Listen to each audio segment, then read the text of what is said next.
Hello.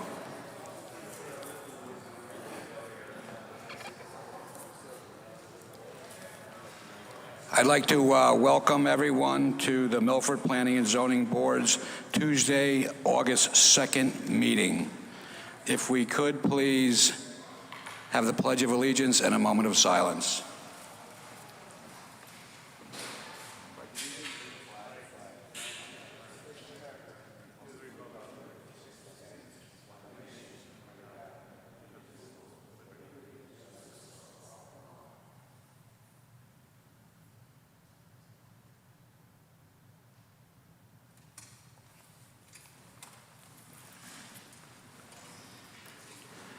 Thank you.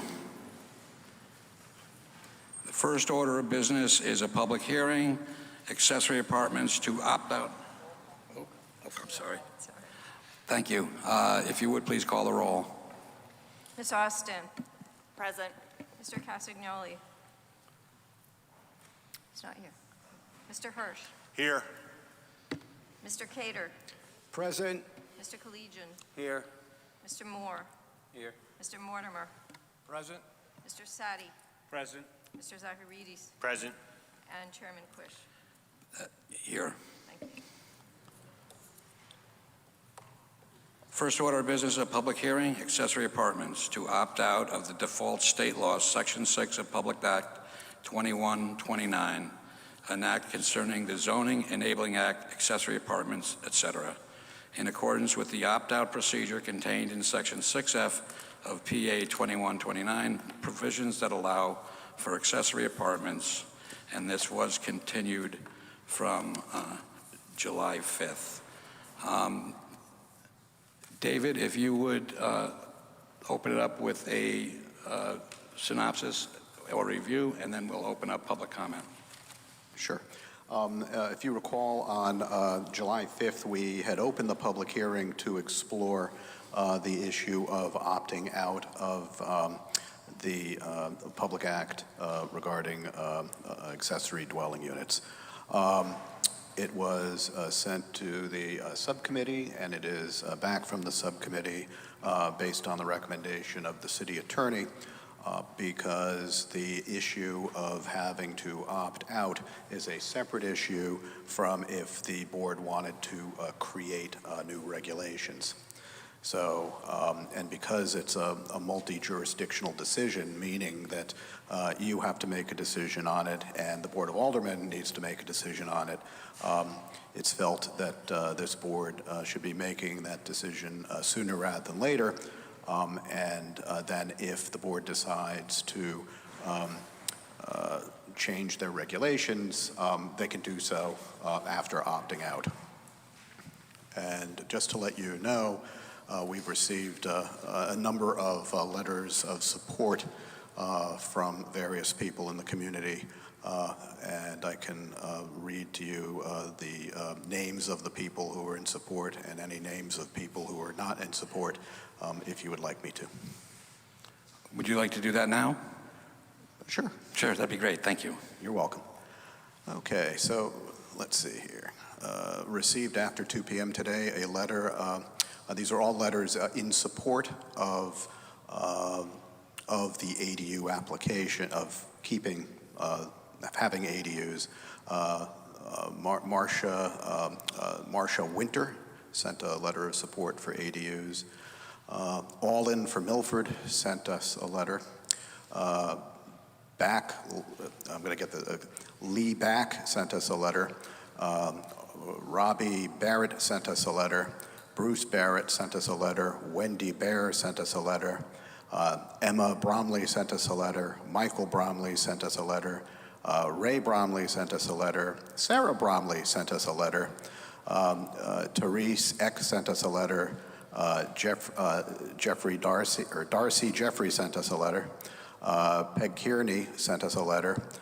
Katie Lacady, and I hope I'm getting that right, sent us a letter.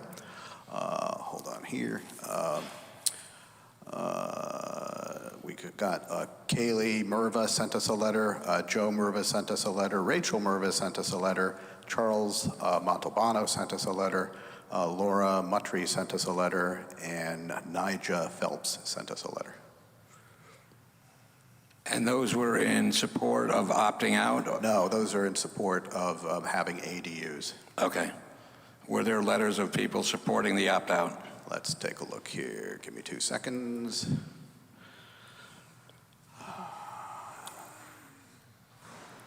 It does not appear that we got any letters supporting opting out. Okay, thank you. This is a public hearing, so if anyone would like to speak to this issue, please come to the microphone, state your name and address for the board. Try to keep your comments to about 3 minutes. Good evening, Mr. Chair, members of the board. Happy summer. It's been a while. I don't always come in front of this board, but when I do, it is for something important. And tonight, there is a policy issue on the agenda. The policy issue that we're dealing with right now, which is the statutory right of towns and cities to opt out of Public Act 2129. It requires a 2/3 vote of those present. I see all 10 members present right now, so that's not an issue. And then it gets kicked over to our legislative body, which in Milford is our Board of Aldermen. Essentially, by opting out, we get to keep local control. We get to keep our control of our own planning destiny here in the city of Milford. I can't stress how important that is. If we don't opt out, we're giving that control to the state of Connecticut. I can't tell you how harmful that would be here in Milford. This board ran for office. You were elected because you wanted to manage our planning.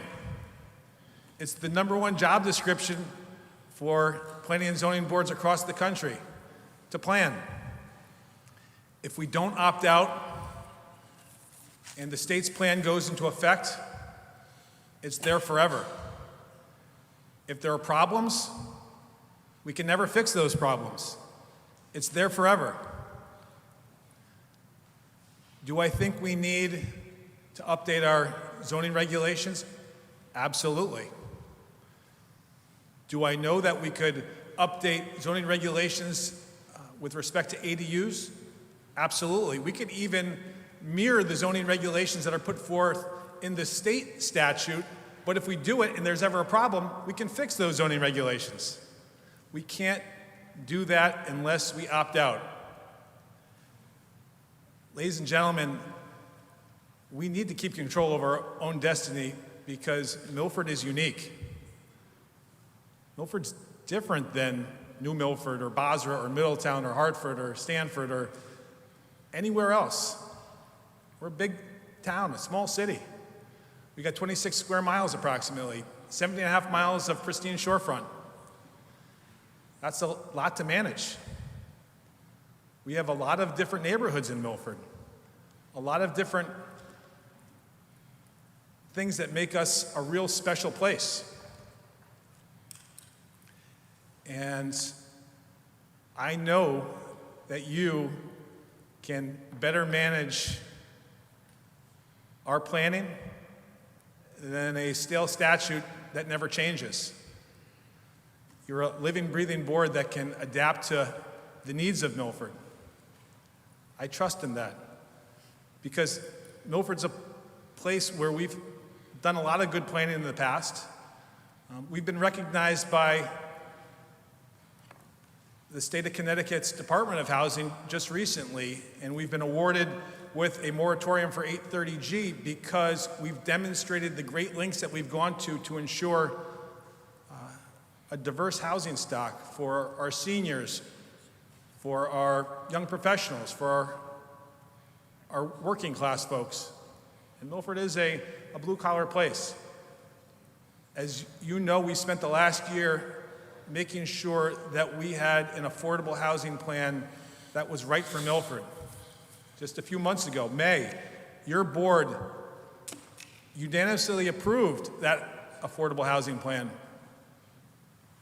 That affordable housing plan is inconsistent with this public act. There were dozens and dozens of initiatives and strategies contained in that affordable housing plan that your board reviewed, considered, and ultimately adopted, nowhere was the state's ADU proposal in that affordable housing plan that you unanimously approved. It is my strong recommendation that you keep control local, that you fix whatever problems that we have locally through regulations. I have a lot of trust in you guys. Keep up the good work. Thank you for your time, Mr. Mayor. Would anyone else like to speak?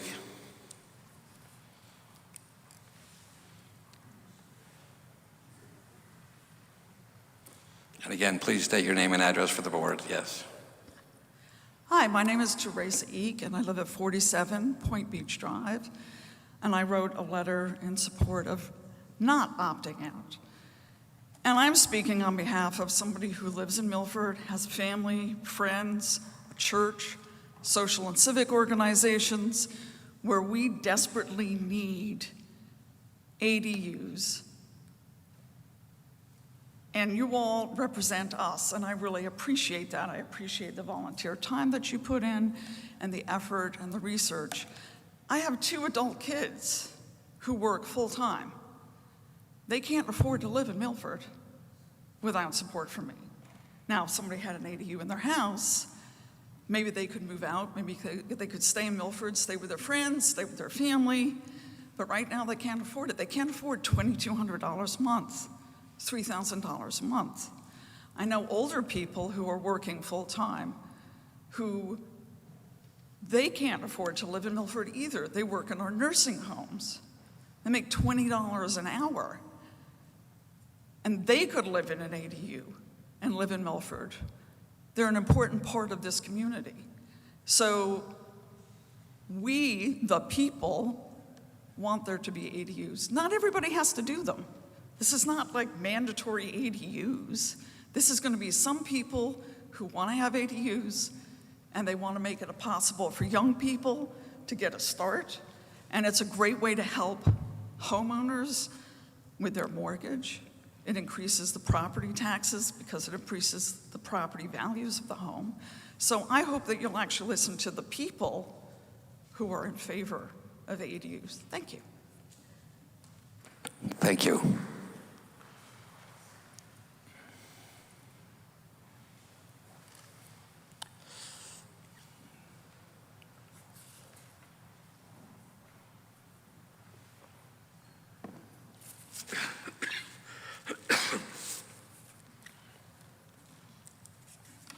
Good evening, Your Honors. My name's James Rood, living at 141 West Main Street in Milford. I've lived here for 33 years with my now husband. I'm going to tell a brief story about a kid that grew up in Stamford, took some time off before going to college, eventually went through the community college system, got good enough grades to get a scholarship to Boston University, and graduated with a degree in computer science and biology. I moved back to Stamford in 1983 to join a startup, which would later become Hyperion Solutions, now a part of Oracle. We were working out of the owner's house at the time. I was essentially a paid intern. And so I had to move back in with my parents. I had lived on my own for nearly 10 years at that point. I had to store all my furniture.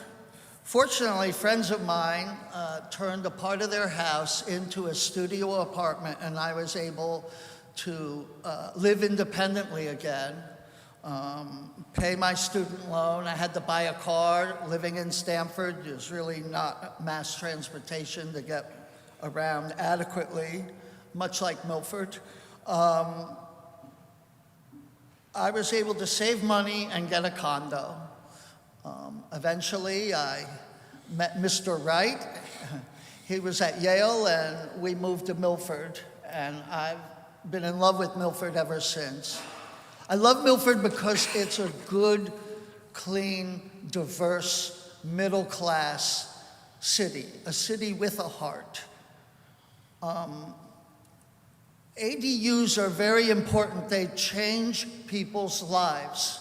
Now, I'm not going to tell you whether we have to opt in or opt out, etc., but some significant changes need to be made to ADUs.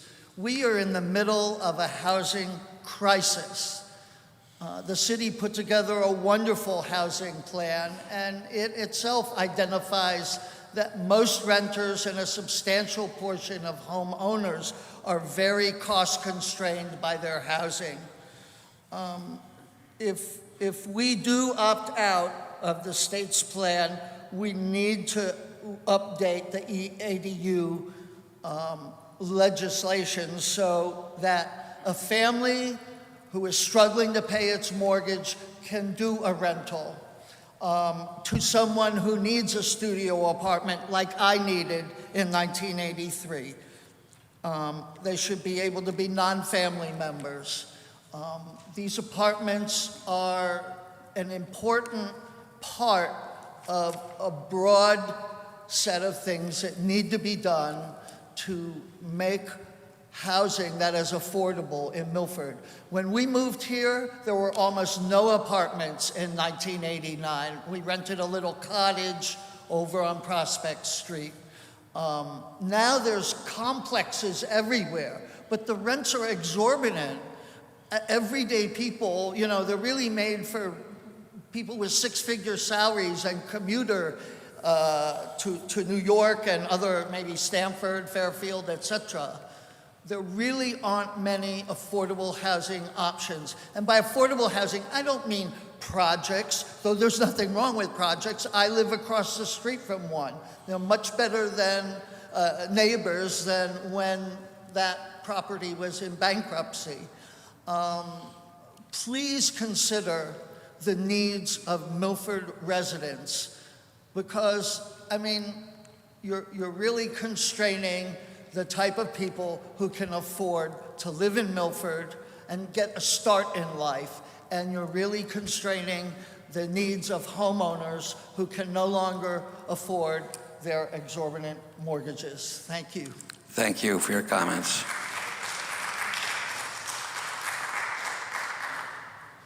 Is there anyone else who would like to speak? Make an announcement that, I'm sorry, this one has been pulled from the agenda. It's what? It's not on the agenda. He asked for it to be postponed. Number 3. Okay. Yeah, so if anyone is here for number 3, but no, it's been postponed. Okay, I'm sorry to interrupt you. Before we do anything else, item 3 on the agenda has been removed at the request of the applicant. So if you're here for that and you don't feel like watching the other stuff, then you're welcome to leave quietly. So yes, if you would just state your name and an address for the board and try to keep your comments to around 3 minutes. Thank you. My name is Rachel Merva. I live at 90 Dart Hill Road in Milford, and I am asking the board to not opt out for the accessory dwelling units. I echo the sentiments of the prior speakers, most of the prior speakers, about these restrictive zoning rules that we have now, the blood relatives, and you have to be a blood relative, you cannot make any income, etc.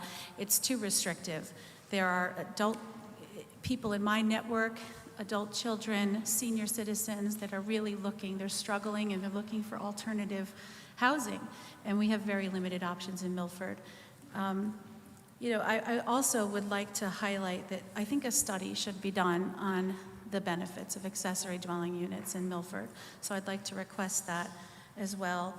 The housing plan, the 5-year housing plan, I thought that was a fantastic document and had so many good strategies and ways that we can improve our city. One of those suggestions or tactics had to do with you know, kind of refining zoning policy to address that. The removal of barriers to housing production through planning and zoning policy. This is one opportunity that we have to do that. I thank you for your time. Thank you.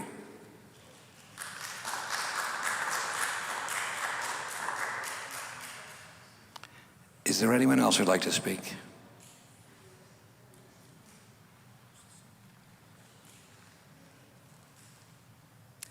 Hi, my name is Darcy Jeffrey, and I did submit, my address is 17 Grove Street, Milford, Connecticut. And I did submit a letter, but I just wanted to reiterate what I said here.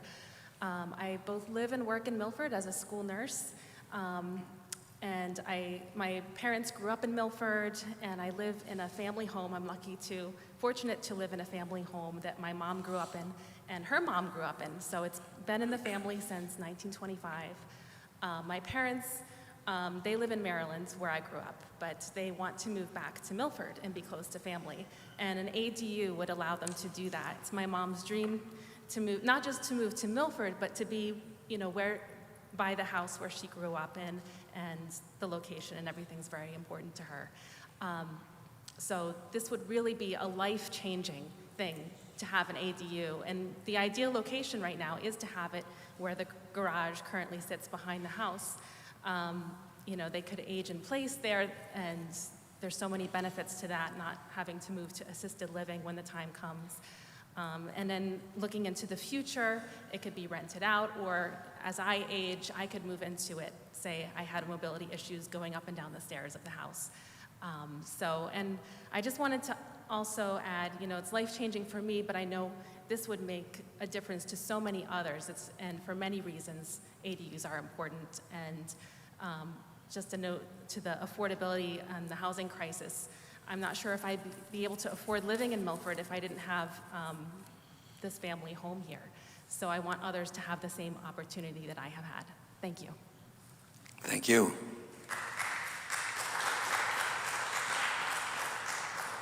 Anyone else like to speak? Come on right up.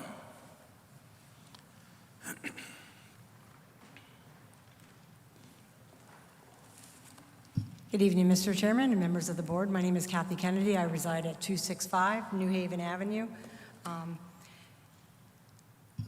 also sit as the current state representative of the 119th District. So I wanted to bring you some background on how we arrived at PA 2129. The need for more diverse housing in Connecticut, it absolutely needs to be addressed. However, each of our communities is so unique, they're so different, and we have to keep that in mind.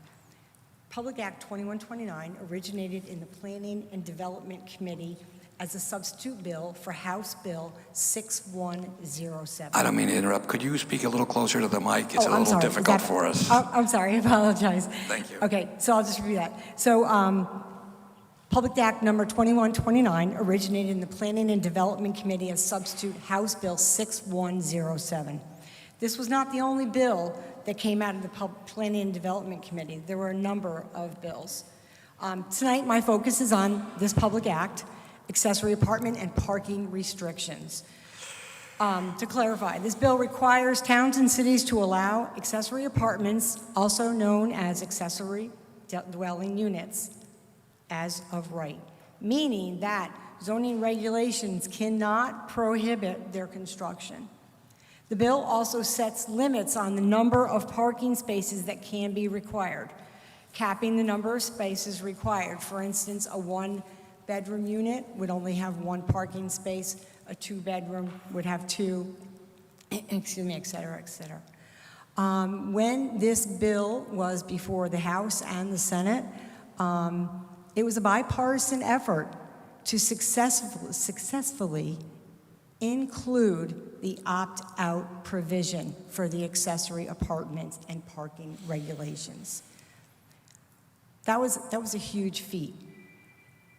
It's so important to recognize that we can opt out. So your board will decide, and as the mayor had said earlier, then it will go to the Board of Aldermen, and it will require a 2/3 vote. A couple of points I just want to make regarding PA 2129. It does not address affordability.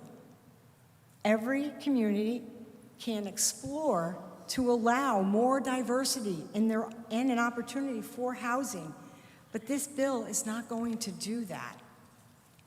Also, through the work of the bipartisan legislators, we were able to retain local control. I live in Milford, I work in Milford, I've worked for the city of Milford for nearly 30 years. This is my home. So I'm here as a resident more than anything, for my family, my children. This bill does not address the 30% affordability percentages that we need. We need to protect our local authority. That's why the opt-out was so very important. As I said, this is my community. I work here, I live here. This is my home. I will fight against any state-mandated control. We need to retain our local control, and I hope you'll take that into strong consideration, and I would echo a lot of the comments of the mayor. Thank you much, Mr. Chairman and members of the board. Thank you for your time. Would anyone else like to speak?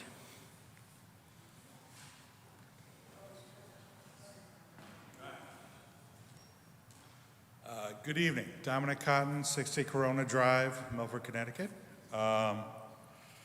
So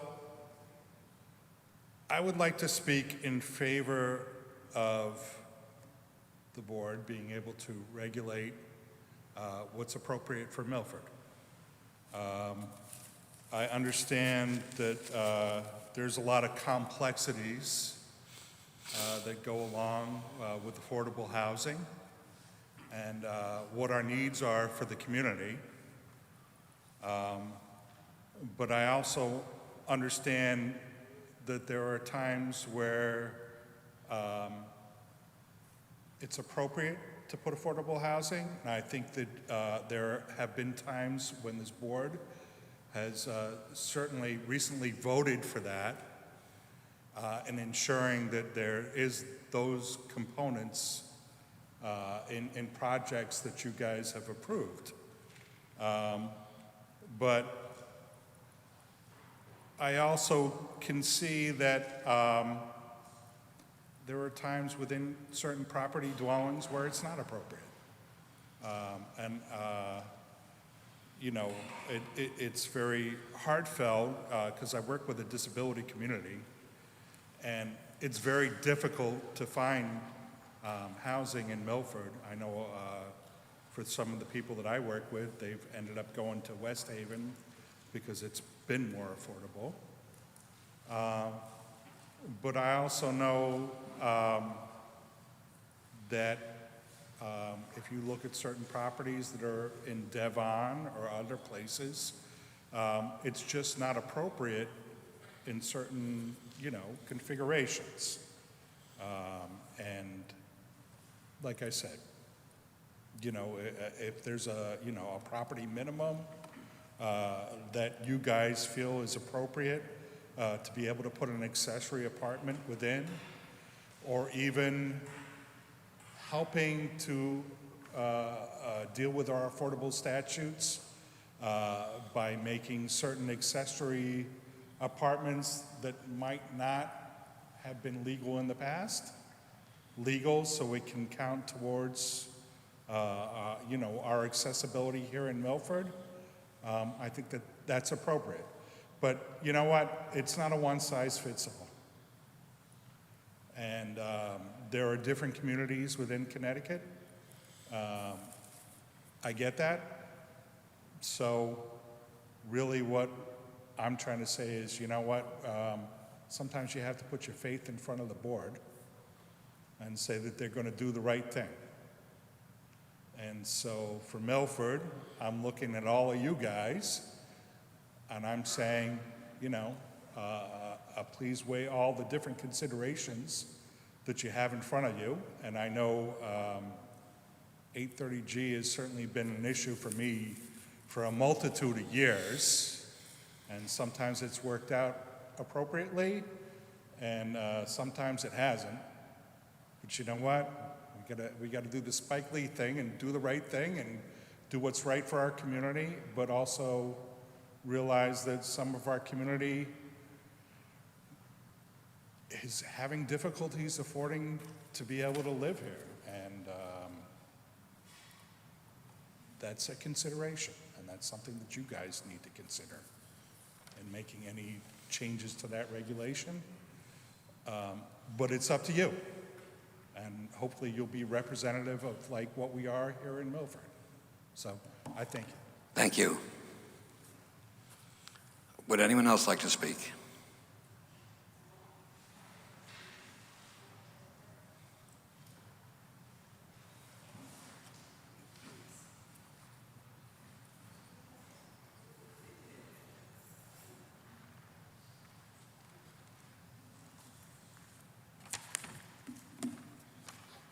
have copies of, should I take this off? You mind if I do? If we can hear you, I don't mind either way. Okay, it's big enough room. I brought copies of my testimony in case I mumble. My name is Tessa Marquis. I'm sorry, if you would do state your name and address for the record. My name is Tessa Marquis. My address is 84 Broad Street. After this meeting, you will consider whether to opt out of Public Act 2129, an act concerning the Zoning Enabling Act, accessory apartments, etc. This act gives a clear definition of an accessory apartment. They say a separate dwelling unit located on the same lot as a principal dwelling unit of greater square footage, has cooking facilities, and complies with any applicable building code, fire code, and health and safety regulations.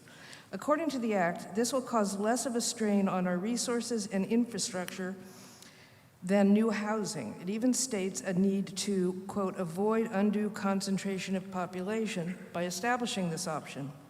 This would improve the lack of housing situation in Milford by providing small, self-contained, legal housing alternatives that would actually benefit many of the people already living here. People like me who've sold their houses and are looking for a smaller, more affordable space in Milford. For example, for empty nesters in houses with large backyards, accessory apartments or small houses would give the homeowners additional income. Collaborative living is an aid to all involved, especially since the assistance can be more than simply financial. Shared driving, which cuts down on use on the road, combined shopping, transport to appointments can all save time, gasoline, and create a sense of shared community. These housing arrangements are more stable than Airbnbs since people stay longer and sign actual leases. The hometown feeling that many Milfordites want to preserve is not benefited by Airbnbs and seasonal rentals. This creates and maintains safer neighborhoods. There are fewer empty properties during the time that people go elsewhere for the winter or take vacations. All the complaints about excessive partying and irresponsible renters disappear when the homeowner is on site and known to their neighbors. This act aims to promote, it says another quote, promote housing choice and economic diversity in housing, including housing for both low and moderate income households, which will strengthen our city enormously. This act contains many environmental considerations and requirements, in particular for communities near the Long Island Sound, and may even be more protective of our city than our existing planning and zoning laws and enforcement system. I urge this board to vote against selection of the opt-out provision. That would be a vote for an inclusive, welcoming, affordable, and big-hearted city. Let's be a community of positive change, not one of superstructures owned by a small group of well-financed corporations and wealthy landowners. If you have any questions, I'd be happy to answer them, and I have a handout if anyone wants one. You're welcome to put the handout on that desk there, and the board can pick it up at their, Okay. that table right there. Yeah. A little to the right, please. Perfect.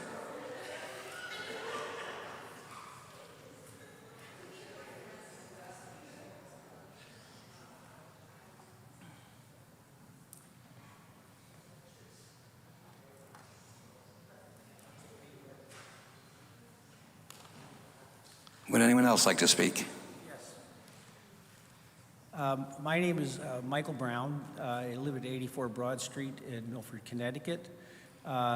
Before the P&Z board takes a vote to opt out of State of Connecticut Public Act 2129 regarding accessory apartments, which I guess in the past has euphemistically been referred to as mother-in-law apartments by real estate agents, I respectfully suggest that it should take a look at repealing some of the questionable language currently in the zoning regulations on, for one, Section 3117 of the Milford zoning regulations on accessory apartments. It states that an accessory apartment shall be reserved for persons related to the homeowner by blood, marriage, or legal adoption, and further states that those people can only be afforded those apartments if they may need the support, it's quote, may need the support, support and close physical proximity to the family members, end quote. I wonder if the zoning enforcement officer has ever enforced this regulation. I personally know many homeowners in Milford who have non-family members living in accessory apartments, and I bet you a number of you do as well. I would suggest that this is an unaffordable section, needs to be stricken from the Milford's regulations. I would also suggest that the definition of a family described in Article 11 of the definitions should also be repealed. It states family, persons related by blood, marriage, adoption, or more than 4 individuals occupying a dwelling unit who are committed to living together as a single housekeeping unit in harmony with surrounding neighborhood, responsible for maintaining common household. A boarder, shall not be considered a member of the family for the purposes of that definition. I want to state that the Connecticut Public Act 2129 is a good law that aims to provide housing opportunities to people who would like to live in Connecticut but simply cannot afford to do so.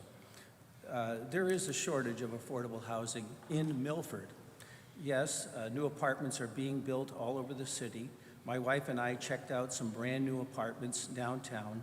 Price ranges between $2,000 and $2,500 a month for one-bedroom apartments.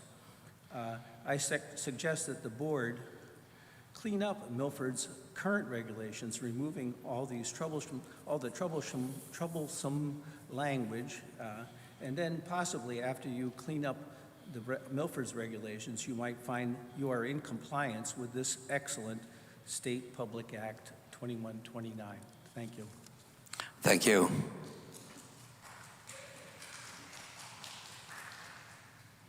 Would anyone else like to address the board?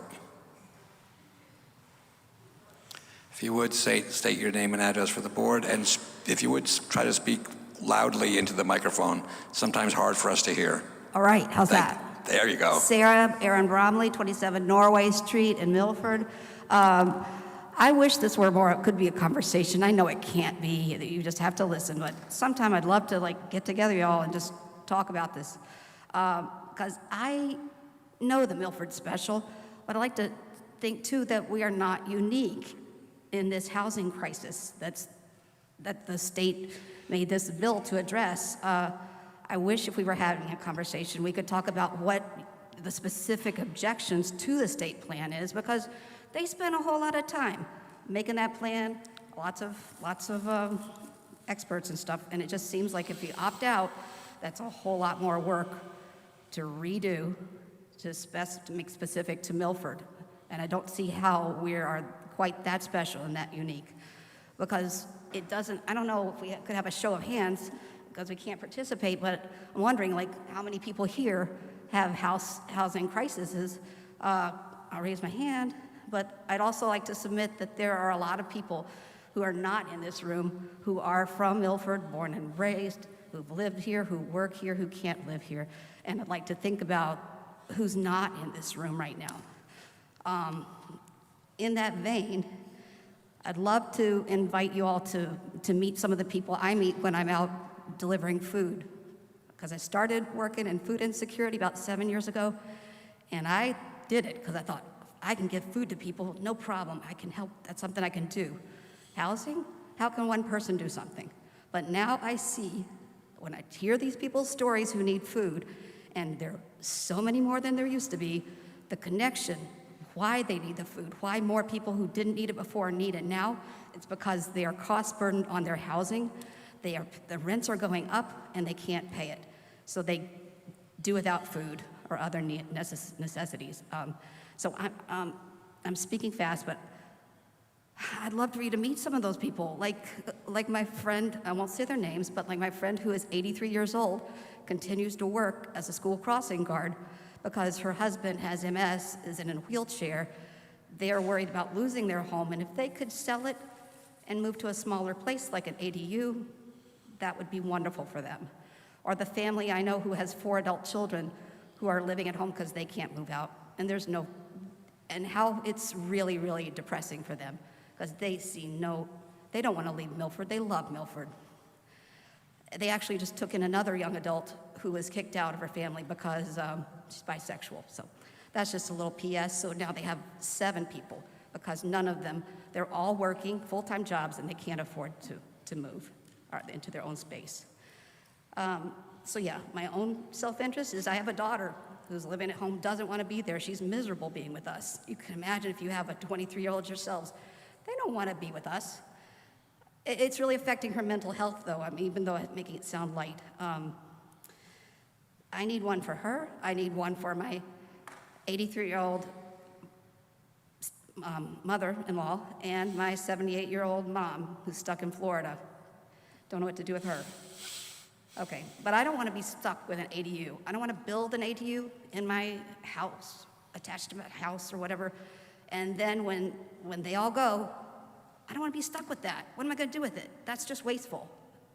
I would like to be able to invite somebody else who's non-blood relative to use that space because housing is always going to be needed, and I'd love to have some rent for that.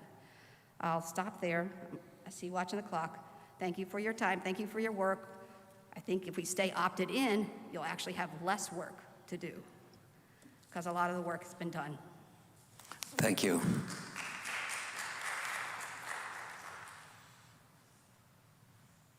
Is there anyone else who'd like to speak?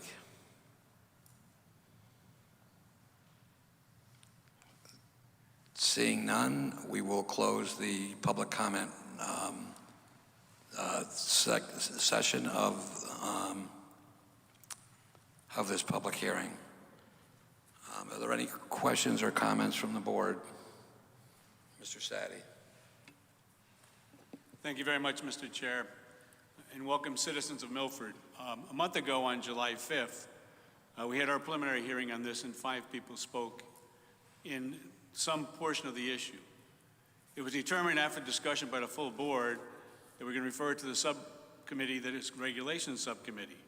For the very purpose in listening to all those speakers today and tonight that give us pause that there are many things that we need to know about before we decide to either opt in or opt out. And you may well be aware of this administrative summary done by Mr. Sulkus on July 1st. Mr. Sulkus's administrative summary that I don't think anybody's challenging indicates, and it's an issue I had from the beginning, that if we choose not to opt out, there's going to be 3 requirements met. If we opt out, there might be 2 requirements. The statute is not very clear. It has some ambiguity. It has words of shall.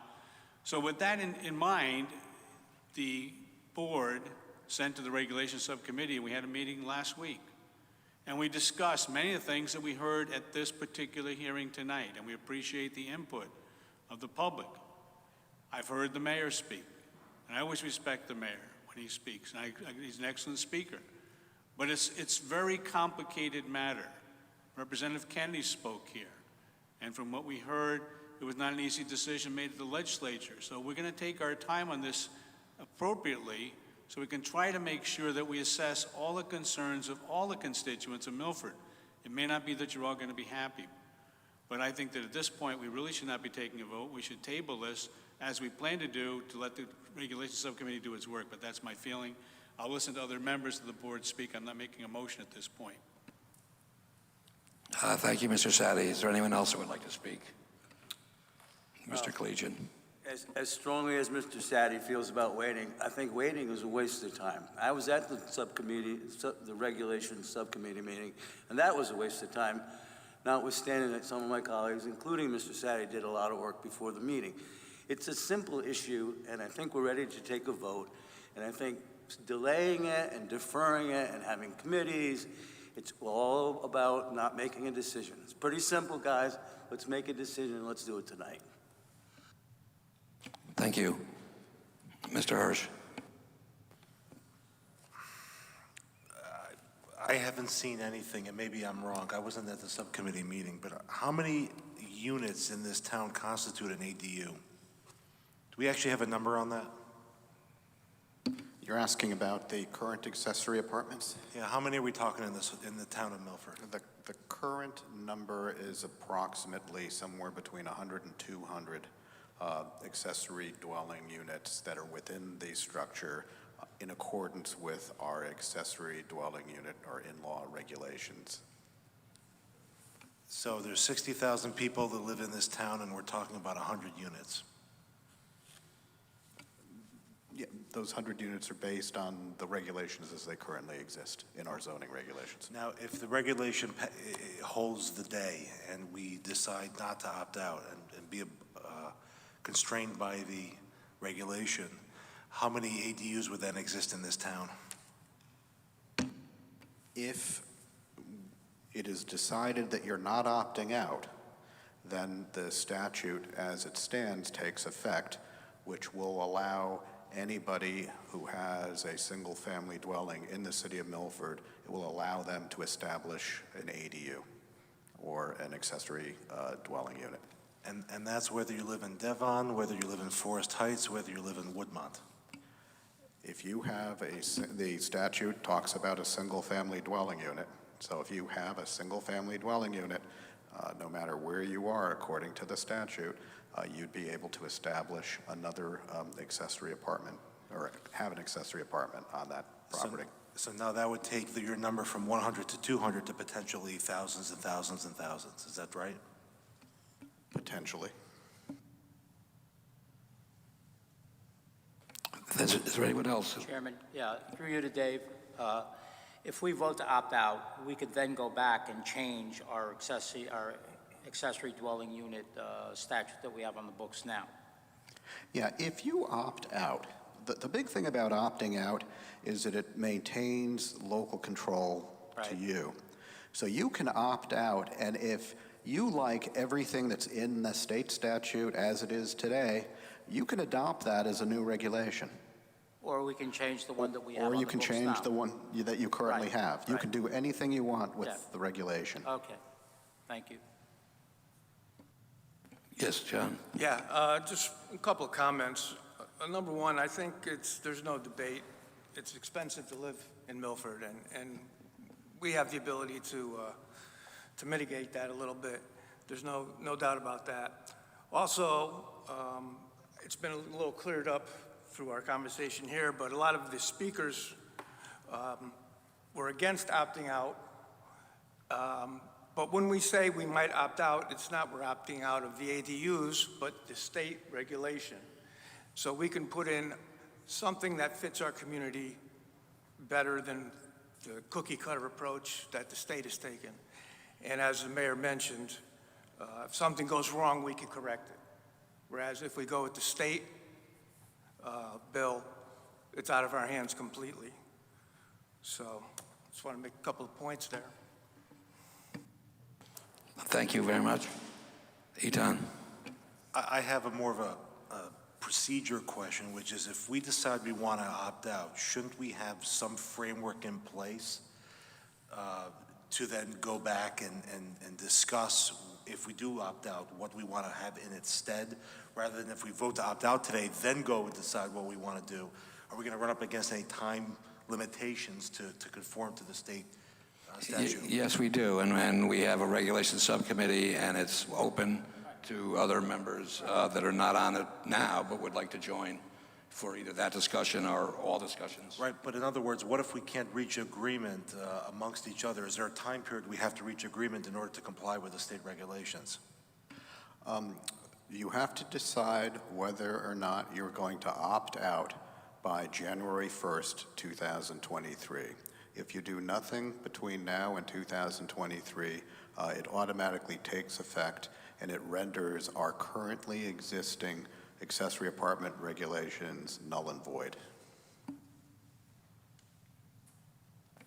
Anyone else? Yep. Again, just some comments.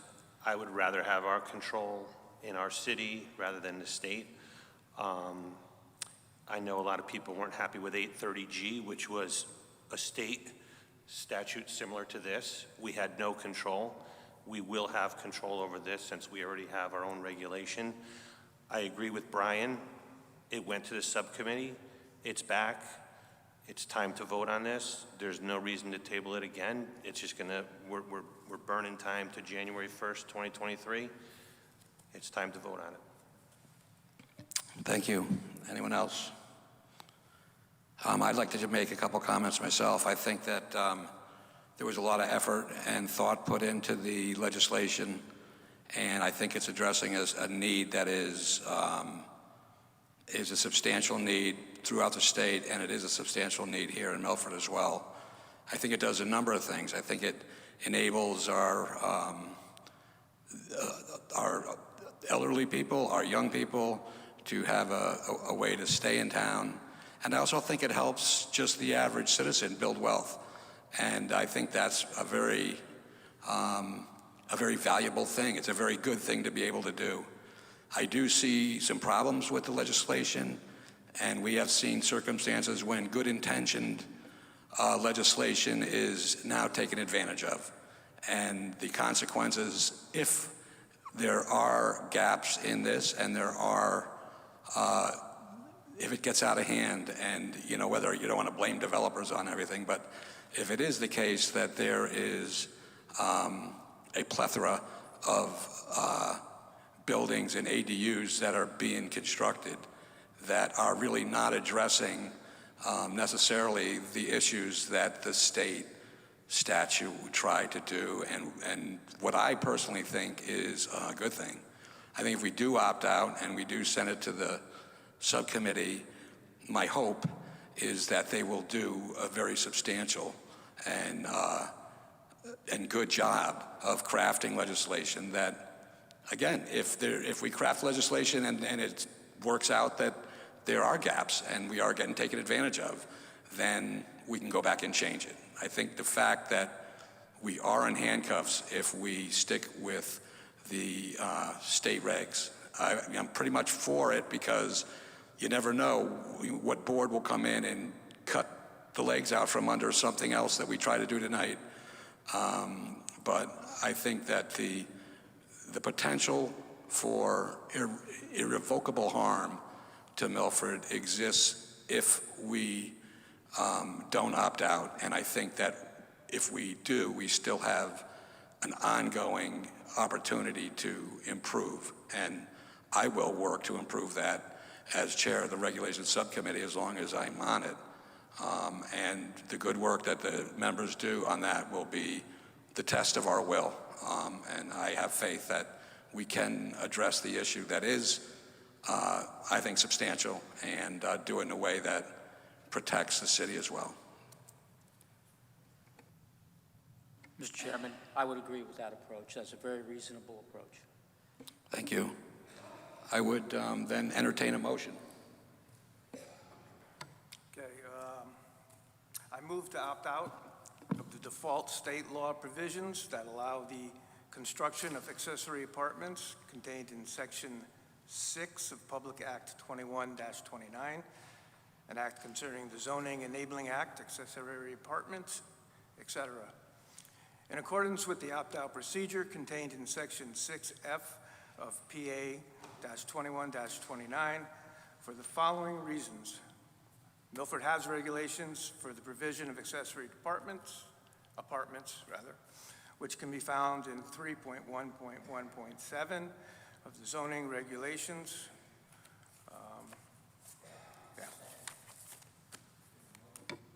We have a motion and we have a second. Would you please call the roll? Ms. Austin. With the motion. Mr. Hirsch. With the motion. Mr. Cater. With the motion.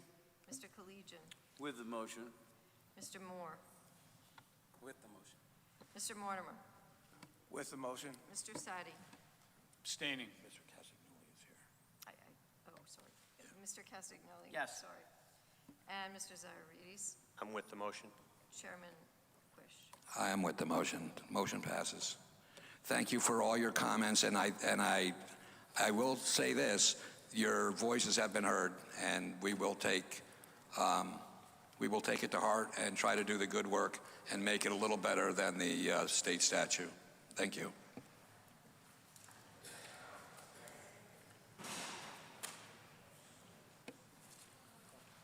The next order of business has been a little bit of a reorganization of the, I don't want that, Mike, would you please put it over there? Thank you.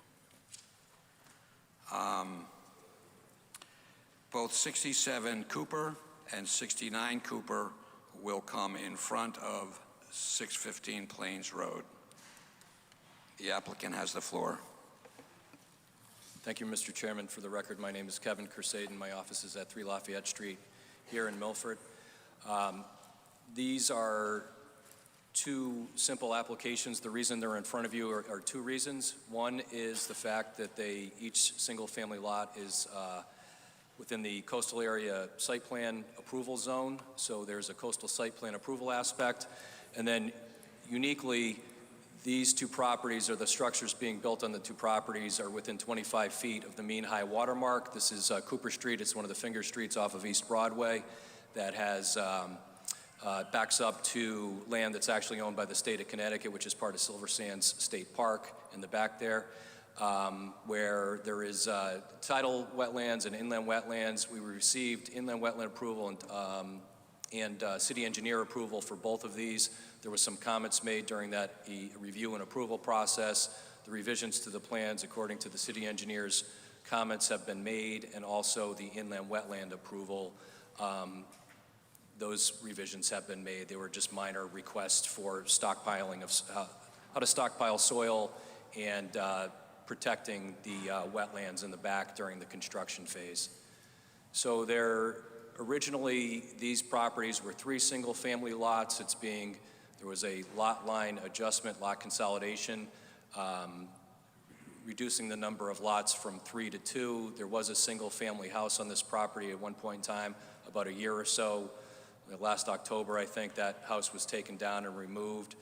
And so the proposal, I don't believe that, I think Mr. Sulcus's administrative summary indicates that, I believe it indicates that there's no negative impact to coastal resources, which is the first aspect of the approval and request tonight. And then the second part of it is because it requires a heightened review by the board because of its proximity to the mean high water mark.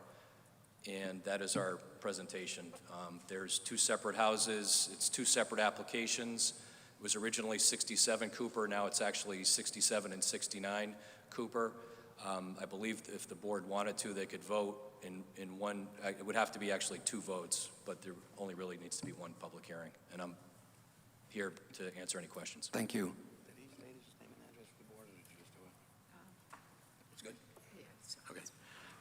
David, if you would please give us the overview. The applicant proposes to construct a 34-foot, 4-inch tall single-family dwelling located 21 feet from the mean high water line, which makes the application a special permit per section 4.1.16.2. There appear to be no adverse impacts to coastal resources. That is for number 67. And then for number 69, the only difference between the reports is the distance from the coastal resource. It's a little more than 21 feet. The houses being proposed are identical. Okay, thank you. Are there any questions or comments from the board? Mr. Sadi. Thank you, Mr. Chair. Through you to Attorney Kersaden. Just going over the comment you made and then the plans. You indicated it was 3 lots and it's going to be moved to 2.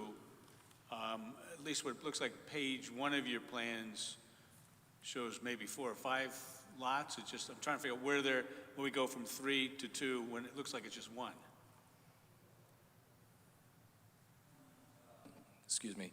I'm not sure. Is that the lot consolidation, lot line adjustment? I can't see the lot lines, but the original, it's one of those ancient subdivisions from the early 1900s. So I believe it was originally 3 lots. I can't see the lot numbers on there. What's that? Yeah. So up on the board, you'll see very faintly, the original lot lines are here and here, with the original lot numbers being 29, 28, and 27. Right. So here's the line for this. So you have lot number 1, lot number 2, lot number 3. Okay, and then, actually, the page above it is what I was looking at, The page above it, you talk about which the... it shows existing structures on the property, at least the map that we were given. Yeah, this one. Okay. Yeah. That's it. And so when it has the numbers 308, that doesn't necessarily mean it's separate lots. I don't know what that 308 meant, if you know, Attorney Crusade. I don't know what the 308 or 309 is, or whatever those numbers are for this, but those are not the old Yeah. subdivision lot numbers. Because everything here is 308 with the exception of this one, which is 306, so I'm not sure what they are. But this also has the corresponding lot 29, lot 28, and lot 27. Okay, and the last question goes to the summary of the documents. It appears you applied for these plans on November 22nd of 21. There was a revision that's 3/21/22, and it's parentheses Westchester. Could you explain what that is, please? I'm not sure what plan sheet you're referring to, or why it would say Westchester It's on it. entitled documents that, this was on the first one I saw was 67 Cooper Avenue, and it's the first page, actually, after the administrative summary. Planning and Zoning Board Review Transmittal, if you could just pull that up, Mr. Sulkus. That's a document. Are you talking about the transmittal? Talking about the documents The for 67 Cooper. Okay, hold on. It's in the PDF set, Okay, hold on. second page. Okay, hold on. It's an application. Yeah, I'm using a different set of plans that you're, so you're looking at the documents. Okay. There we go. The page right after that. So the page after this, okay. Yes, sir.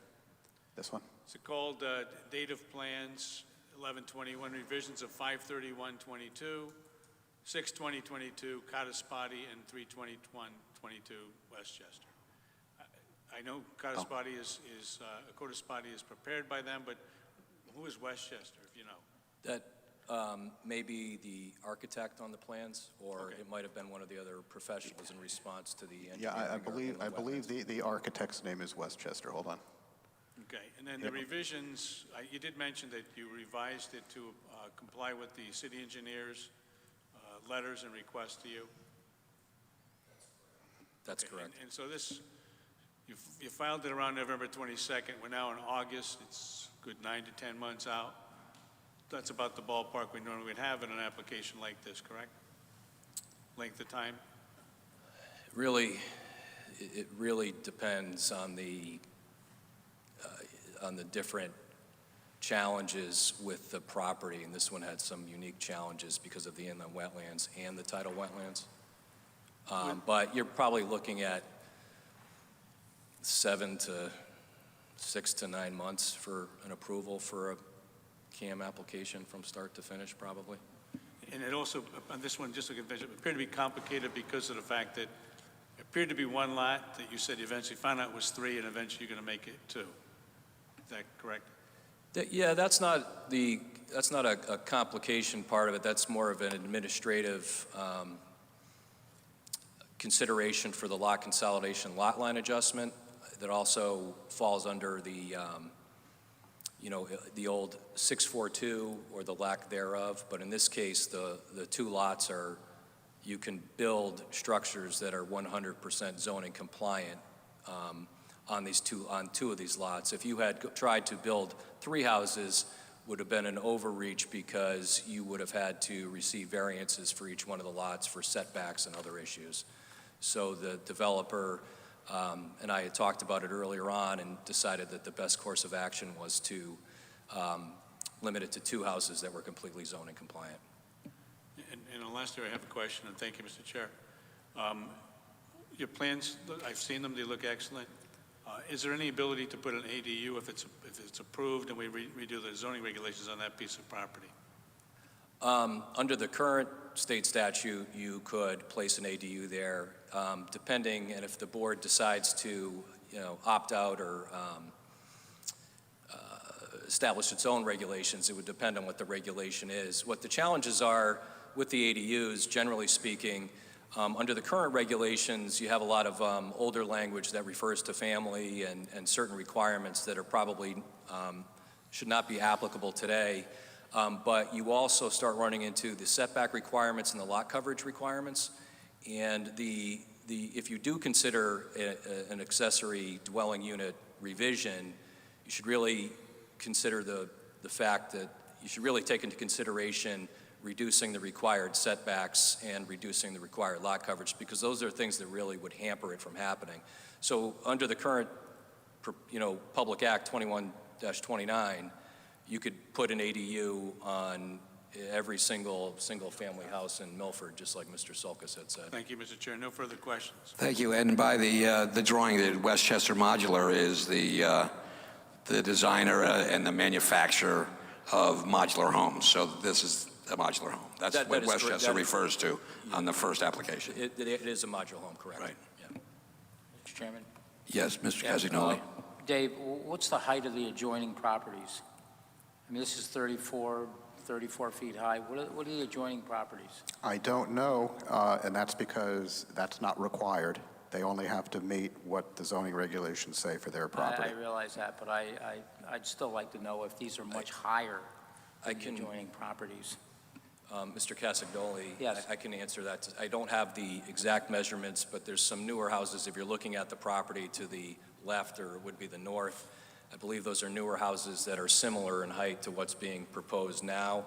This is the ongoing lot development and house development in these old beach neighborhoods where the houses are, the newer houses have to be elevated. So they're starting off with I realize that. Right. But, So do the adjoining properties, are they similar height? on this street, the new homes, which there's more new homes down the end of the street, but adjacent to this site and further down the street, the homes are about 34, 35, 33 feet. Okay. Yeah. And these homes do not sit on Long Island Sound. They sit on what, the marsh? That's correct. They sit on the marsh, which is technically part of Silver Sands. Right, Silver Sands Park, but there's Right. a big marsh and it floods and it goes in and out, okay? Correct. So basically, all the houses that are being built down there are built pretty much like these. By, yes, federal, state, and local regulation, they have to be built like this, correct? All right, thanks. Thank you. Any further questions or comments? Seeing none, I'd hear a motion. Chairman. I'm sorry, I stand corrected. A little COVID fog going on here. This is a public hearing, and so if anybody in the audience would like to speak to this issue, please come to the podium, state your name and address for the board. Keep your comments to about 3 minutes. Thank you. Seeing none, we will close the public hearing. Any further comment of the board? Seeing none, I'd hear a motion. Mr. Chairman, I'll move to approve the petition of Kevin Crusaden Esquire for a special permit with Coastal Area Management Survey, map 22, block 458, parcel 50, of which Jeff Hatfield, Artisan Home Restorations LLC, is the owner. We have a motion. Do we have a second? I second. We have a motion and a second. Any discussion? Mr. Quish, I do. Yes. To the movement, would you consider indicating that it's either 67 or both 67 and 69? I don't think you indicated which the property was in your motion. Well, it was 67. And Mr. Crusaden, I think, indicated we could make the motion and vote on both together. If you consider that, that's all. I'm willing to add 69 to my motion. I'll still support David, do that. you feel that's... You can do that. Yeah, I just noticed that the map and the block and the parcel are all are the same for both. Yeah. So, Okay, so that's the motion for both, and is the second good for both? Yes, it is. Yes. Any further discussion? Seeing none, if you would please call the roll. Ms. Austin. With the motion. Mr. Castagnoli. Mr. Hirsch. With the motion. Mr. Cater. With the motion. Mr. Collegian. With the motion. Mr. Moore. I'm with the motion, but I just had a quick question. Sorry. Too late. Is it too late? I think so. Because I'm just talking about in regards to procedure, because you closed the public hearing on 67 and not 69. I thought I did both, but That's why you made the motion for 67, didn't you add that? okay. But I'm with the motion, if you feel as though it's okay. If, David, you think we are legitimately open and closed for both, and the motion is for both, and the second's for both, can we continue the roll call, or do we need to go back? If it's understood that the motion was for properties combined, you can continue. But did I open and close both public hearings? Is Carl's question. Okay. Let's play it safe, rescind the motion, and ask once again if anyone would like to speak on either 67 or 69, just to keep the record clean. I couldn't understand you, David. Do you want us to, Can you hear me? do two motions? Can you hear me now? Can you? Okay. To keep everything clean, if there's any doubt that 69 was not handled in the same manner as 67, I would ask that the motion be rescinded and just make it clear and ask the public if they would like to speak on 69, and then if there is anyone who speaks, then you close it after. Thank you for that direction. I would like to open a public hearing on 69 Cooper Avenue. Is there anyone that would like to speak to that issue? Seeing none, I would close the public hearing. Joe, would you make your motion again, please? Mr. Chairman, I'll move to approve the petition of Kevin Crusaden Esquire for a special permit with Coastal Area Management Survey on map 22, block 458, parcel 50, of which Jeff Hatfield Artisan Home Restorations LLC is the owner, and that is to include 67 Cooper and 69 Cooper. Second. We have a motion and a second. Would you please call the roll? Ms. Austin. With the motion. Mr. Castagnoli. Yes. Mr. Hirsch. With the motion. Mr. Cater. With the motion. Mr. Collegian. With the motion. Mr. Moore. With the motion. Mr. Mortimer. With the motion. Mr. Sadi. With the motion. Mr. Zaharidis. With the motion. Chairman Quish. I'm also with the motion. Good luck. Thank you. Next order of business. Now, there's two regulation changes. Which one is postponed? Number 3 is postponed. The site plan procedure zone text amendment. I'm sorry, I can't hear you. The site plan procedure zone text amendment is postponed until September, Mr. Chairman. 22-4. Thank you.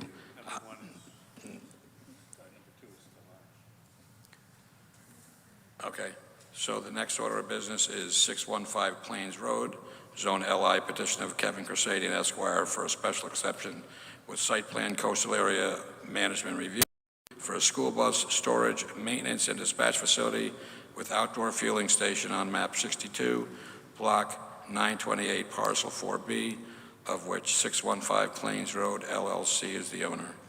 The applicant has the floor. Mr. Quish, before you start, Mr. Sadi, I'm recusing myself in this matter.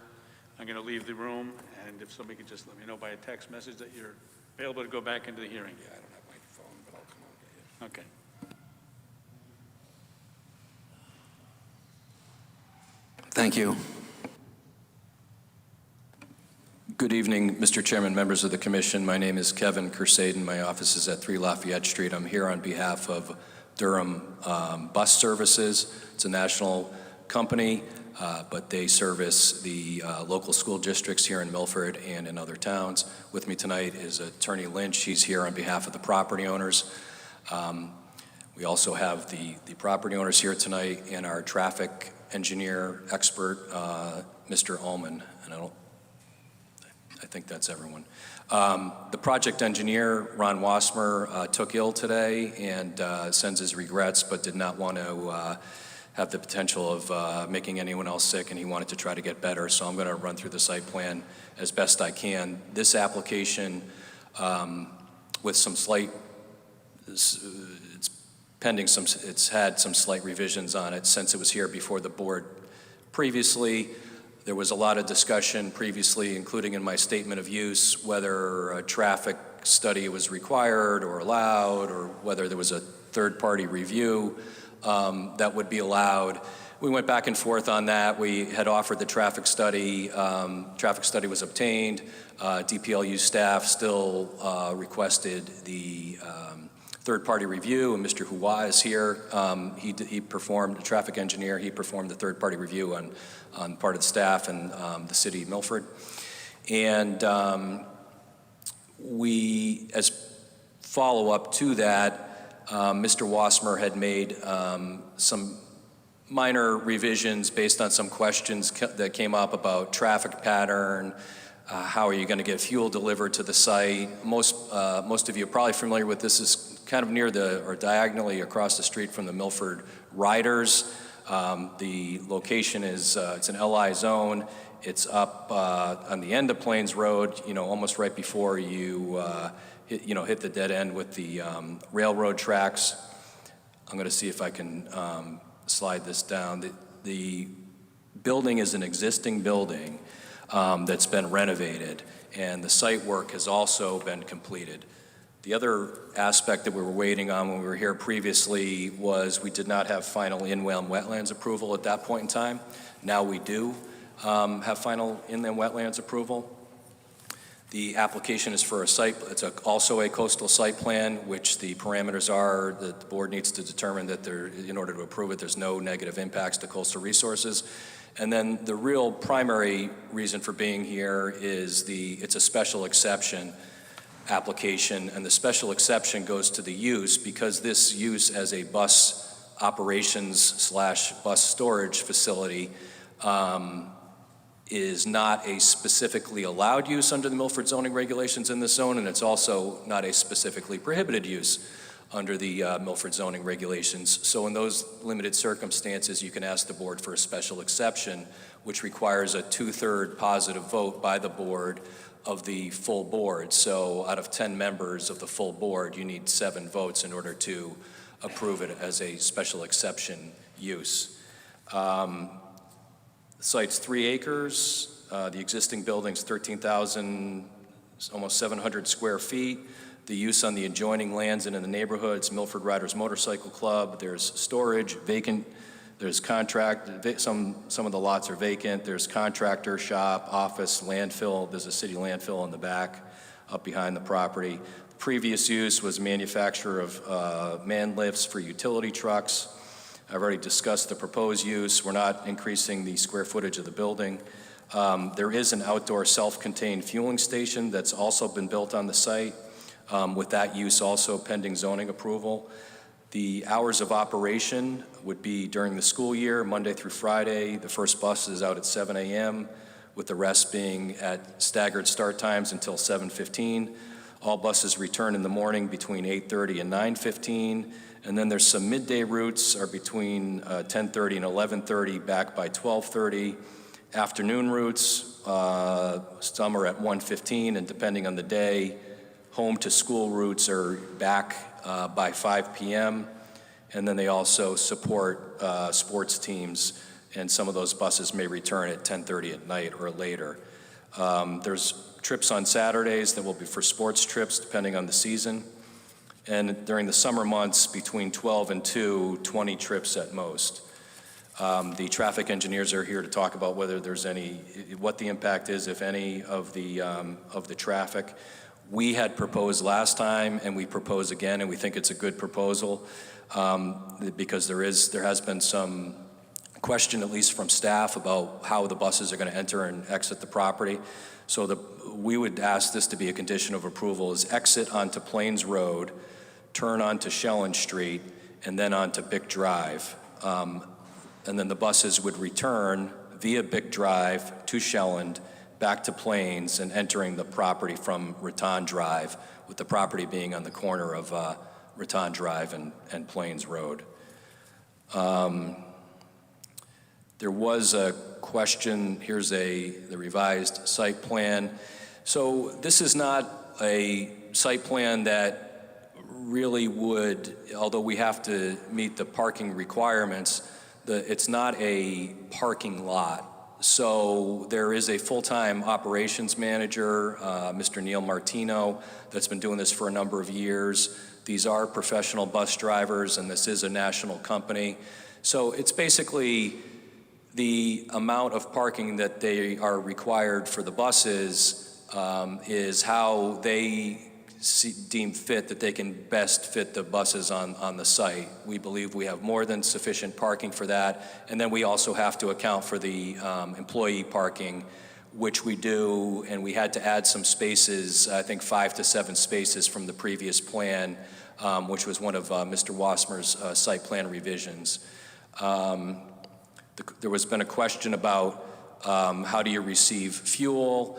I spoke with Neil Martino, the operations manager, and basically he decides how much fuel they need to order, and then based on that, he tries to have the truck, depending on that'll drive the size of the truck that's delivering the fuel, and then basically, almost like any other gas station, the truck will come and download the fuel.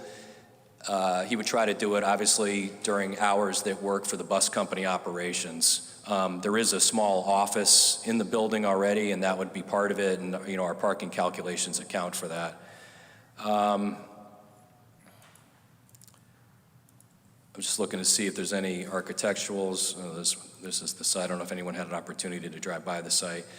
It's a metal prefab building. DPLU staff did recently have a question, I think last week, whether there was a second story. We have photographic, we have photos to show you there's not a second story, but it's a mechanical mezzanine that had a stairway leading up to it, and I'll show you those floor plans in a minute. This is actually the floor plan here that caught Joe Griffith's eye. It has a staircase here, and he thought that perhaps there was a possibility of usable space. I'll show the board some photos in a minute, that it's really the AC ductwork and some other things, and it's not contemplated to be used as space. We don't think that there's any zoning issue with it. We're not sure if there's a building code issue that would have to be clarified later on, but the owners of the property did receive, the building permits for the work that they did, and I think they also have a CO for it. However, in order to remove all doubt and move this project forward, because it has been percolating for quite some time now, and the bus company does need a place to land their a month-by-month tenants at the Connecticut Post Mall right now.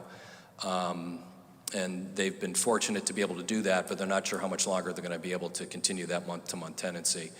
So the property owners have offered to remove that metal staircase, and I should probably just bring a picture of it up now so you can see what I'm talking about. But let's see if I can find it. This is the right one or not. This is for the site plan.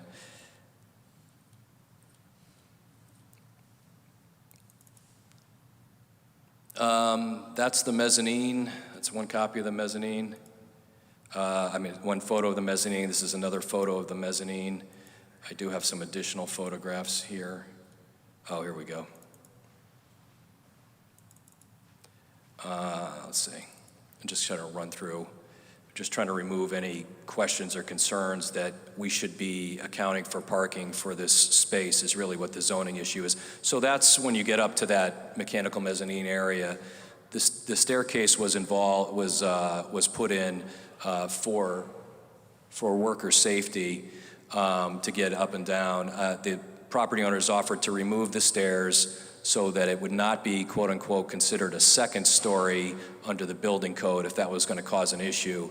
my personal opinion from my own life experience is that I would hate to see somebody climbing up there on a ladder because it's kind of steep. I think the metal stairs should remain, but you can kind of see this is the area up there. We've also provided a mezzanine plan or a floor plan for it. Here's the area. It's limited in square footage. It's got the ductwork running through. It does not run the length of the building. It's just over a portion of the building. There's another shot of it. This is looking down from the mechanical mezzanine area to the shop floor. That's another part of that's the drop ceiling so you can see once again that the mezzanine does not run the length of the building and it's not really any usable space. Another AC duct, more duct work. This is all in that area there. And that's the metal staircase that's leading up to it. So I don't mean to belabor it, and this is the wall that was being built, which they do have a permit for it. I don't want to belabor the issue with the mezzanine, but I want to really drive home that there's really no mechanical, there's really no zoning issue with it. I don't know, pending your questions, we'd ask that you consider this project, and I think Attorney Lynch has a few comments. Thank you.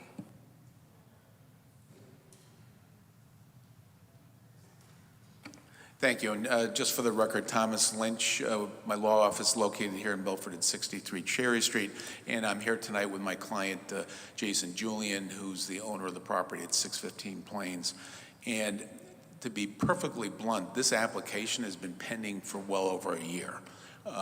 We got bogged down with the administrative review initially of the application with respect to a traffic study that the office was saying that they wanted to have submitted as part of this application. If you remember the last time we appeared before you, we basically compromised by saying we would have a traffic study done, and then after that traffic study was done, then the office requested that a third-party review be undertaken of our study. So that has really brought us to the point where we are tonight, and it's been over a year. David's going to address, obviously, his own administrative summary, but two of the points that he raised in his summary, I think Kevin did an excellent job of addressing in terms of having the parking count be non-compliant if that mezzanine area was considered usable office space. I think a picture speaks 1,000 words.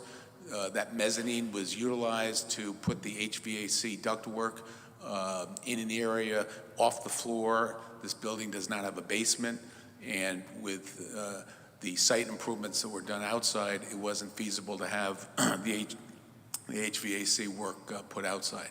So I think that is one issue that David has raised in his summary that, as I said, Kevin did an excellent job addressing that.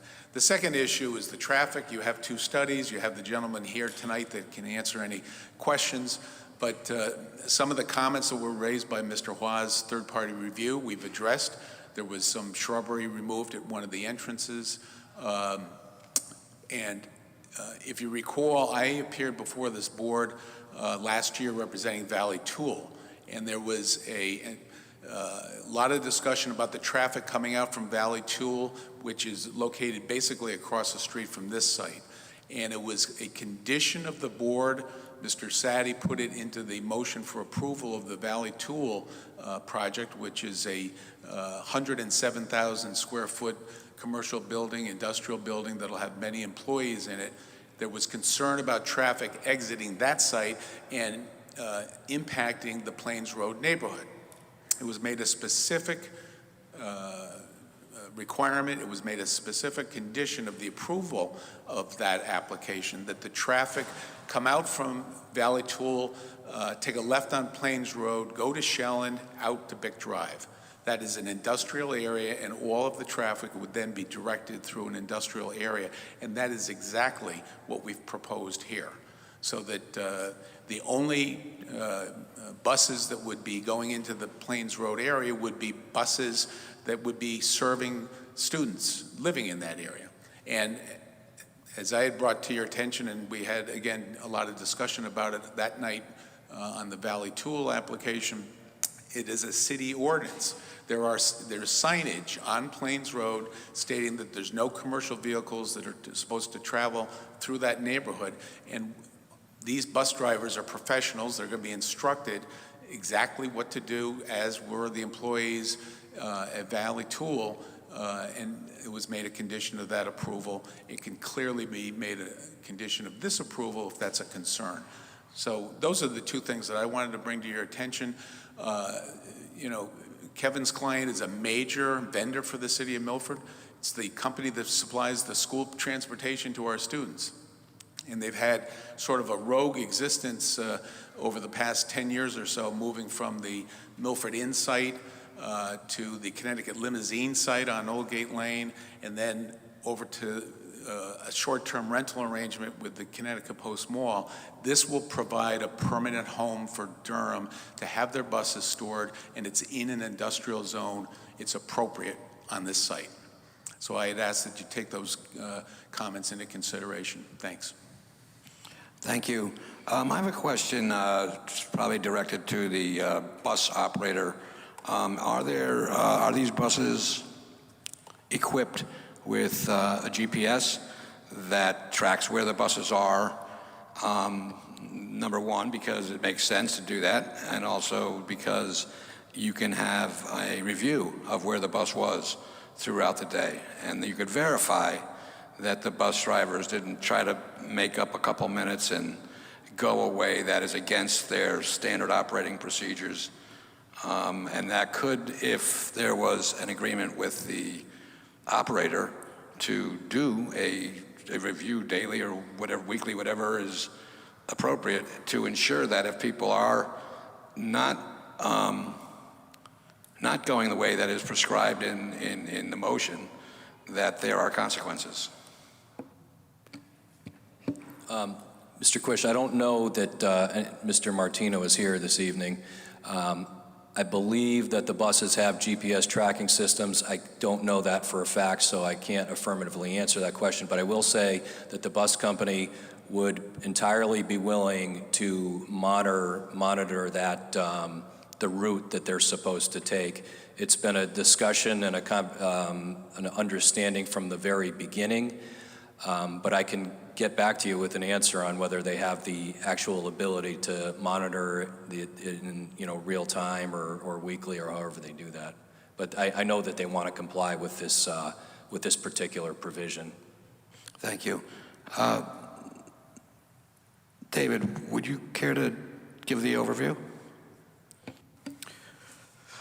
The applicant is proposing to establish by special exception a school bus depot and private fueling facility.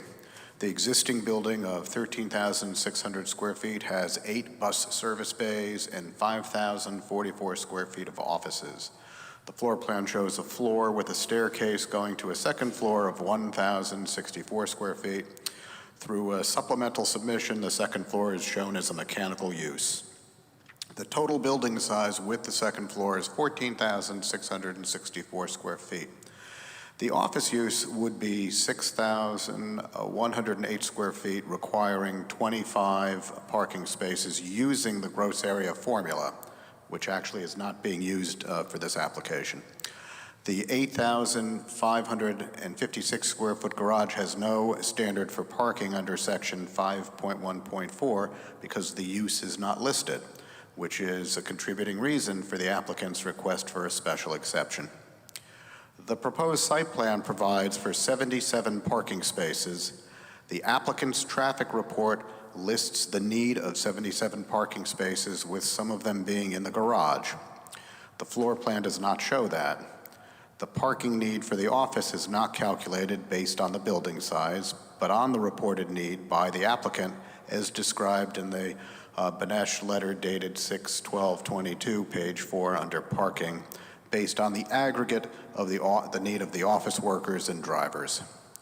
The board, as part of its determination for the special exception, will need to judge whether the parking as described, along with the site plan as shown, is adequate for the proposed use. We referenced the letter from our parking consultant, Kermit Waugh, dated July 25th, 2022, which is in response to the applicant's comments, letter dated July 12th, 2022, of Mr. Waugh's review of the applicant's traffic study dated May 2022. Concerns continue to exist about the effectiveness of the applicant's instruction to the bus drivers on the limits of navigating Plains Road east of Shellen Street and site access. The KWH, that's Kermit Waugh's comment, I'm not convinced that the professional drivers do not make the mistake of wandering onto Plains Road east of Shellen without street signs. What will be the turnover rate of school bus drivers at this location? Will new drivers be able to stick to the Shellen Street route without street signs? The other comment was vehicle turning movement exhibits are not included in the response. I reiterate my previous comment. I recommend that the site engineer provide auto turn or turning templates on the plan to demonstrate that the simultaneous bus entries and exits at the Raton driveway are feasible. In addition, fuel delivery will likely involve tractor trailers. The maneuvers of fuel trucks in and out of the site when the bus and van spaces are occupied should similarly be demonstrated on the plan using auto turn or turning templates. Thank you. Any questions or comments from the board? Yes. Mr. Casciatoli. Yeah, what's in this neighborhood? What are the surrounding properties? What do they have on them? It's industrial / contractor office space. There's a landfill that's behind this property. There's the Milford motorcycle riders track that's across the street. Is this near the brewery? Is there a brewery? It's in the general vicinity of Tribus Brewery, correct? Okay, okay. And all the neighboring properties are all industrial uses? Yeah, I've been down there a few times looking around to see what was down there, but it's a limited industrial zone with, I don't want to say it's heavy industrial use, but it's industrial, light industrial use, yeah. And how far do you have to go before you hit a residential neighborhood? Yeah, about a quarter of a mile from the site. Okay, all right, thank you. Yeah. Any other questions? Etan? Could I just supplement that comment too, Joe?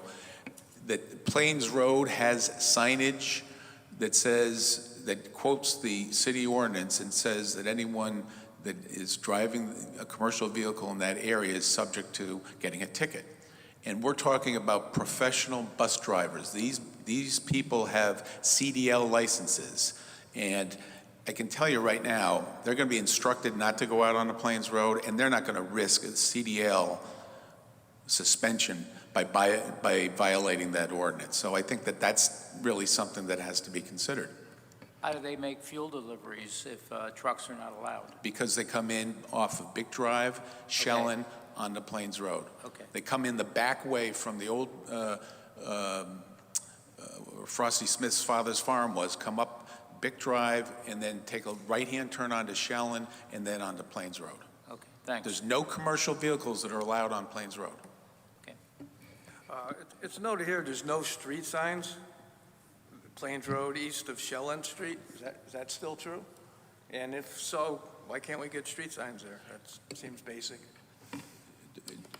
John, there are street signs.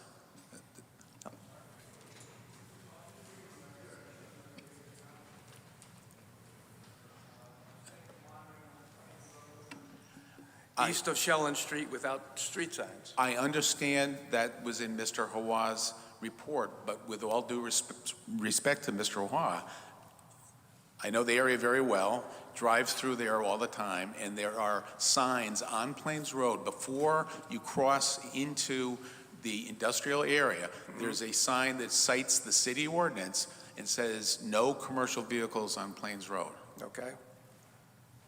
I mean, because my only concern would be that neighborhood a quarter mile away. And so, I get it, and as I said, it was the same concern that we had a year ago with Valley Tool, and it was addressed. Okay. Yep, Eton, I'm sorry, he had raised his hand first. Okay, Carl. No, if you can just reiterate if those ordinance also go into effect for weekends and special occasions for buses. Well, as far as the restrictions about the bus routes, it's every single time they enter and exit the property, we would ask that it be a condition of approval, and they would also self-regulate it, that they follow that route and do not take a different route. So whether it was summertime or weekends, it would be the same route out of there. Thank you. Mr. Hirsch. Yeah, I have a question. I don't know who this should be directed to, but could we make, as a condition of approval, could we set a monetary penalty for noncompliance? The commercial vehicle regulation. Legally, I don't think that the board has the authority to do that, but I think Mr. Lynch's point is a good one, that the City of Milford Police Department can ticket the buses for the travel on Plains Road. So that might be our already existing enforcement mechanism.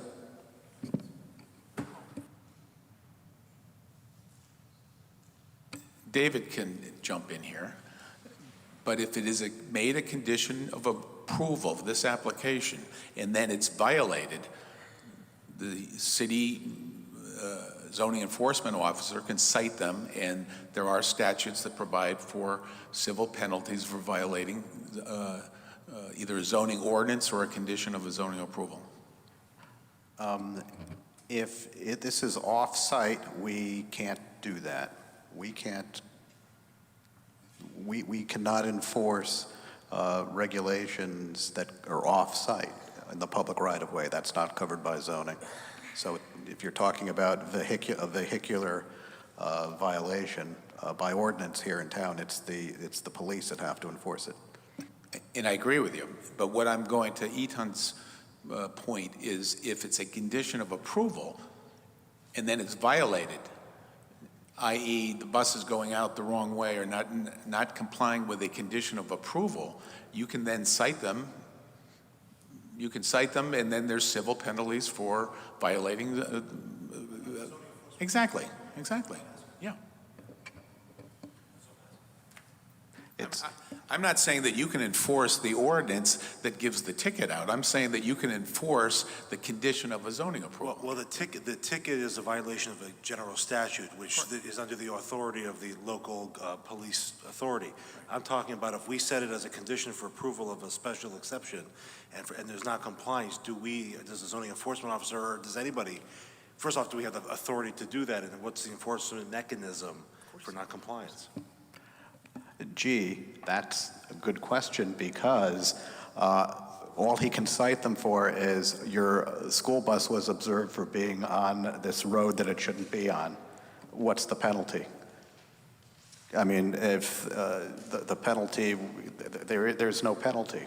I mean, they're in violation of the approval, but there's no penalty. So everything we hear about, oh, the buses are CDL, but you've seen on the I-95 commercial vehicles in the far left lane. So the fact that there's a state statute banning conduct doesn't mean people comply with the state statute. And just very quickly, if the question came up of what was in the neighborhood, so I put up a Google map of what's in the neighborhood.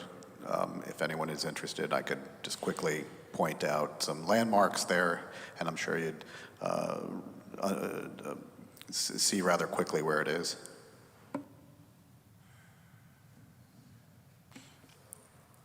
Any other questions or answers?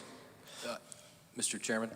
Yep. I'm sorry if Mr. Zahir, just briefly in response to Mr. Hirsch, I respectfully disagree with Mr. Sulkus. There is, if you have a condition of approval for the zoning and they violate the condition of approval, we're not talking about civil penalties. The zoning enforcement officer, any zoning enforcement officer in the city of Milford has the ability to enforce the approval, the permit. The permit would have that condition of approval. that would issue a letter of, enforcement. If that was ignored, they could choose to take it to the city attorney's office. The city attorney's office could bring a letter of enforcement. So we're not talking about crossing jurisdiction with the local police department or the city ordinance. We're talking about specifically the zoning approval. And I've represented numerous clients where their zoning permits were revoked for, various reasons because they didn't comply with the conditions of the zoning permit. So the city does have that ability. Where the civil fines come into is when you bring a zoning enforcement action. If you are successful in the prosecution of that action, you can have you can ask the court to award civil penalties. But my answer to Mr. Hirsch was that this board can't set the amount of what that civil penalty is right now. Understood. Right. Mr. Chair, may I just follow up? Can I follow up? I agree with absolutely everything Mr. Kurtisaden said, up to the point where the violation leaves the property. Everything he mentioned has to do with a violation on the private property.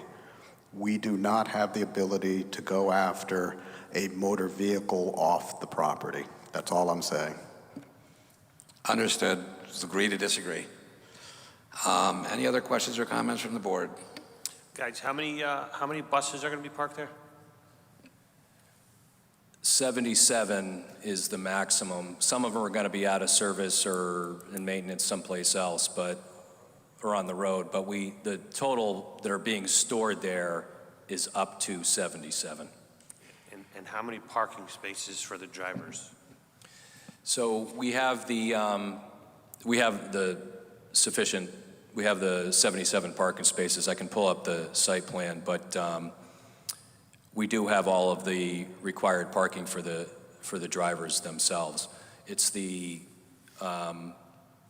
buses themselves. The buses are not necessarily going to be in what you would typically consider like a parking spot at the mall or something like that. They're going to be stacked, stored based on how the operations manager is running the operation. Because I was looking on Google Maps down the road, a couple of those industrial buildings just down the road. It seems like the employees park right on the road there. And I just am thinking, if you have all these buses coming in and out and cars are parked on the road because there's no place for the employees to park, the bus drivers to park, it might cause some issues. Does that make sense, Kevin? Yeah, absolutely. We had gone over that, and we were 7 spaces short, and shy, I guess, depending on how you want to look at it. I mean, depending on who shows up for work that day or how many buses are operating that day. And we did have the conversation that we absolutely did not want any employees parking on Raton Drive or Plains Road because for a variety of reasons, including the bus's turn radius. But so we have sufficient parking on site for all of the employees. That was the question.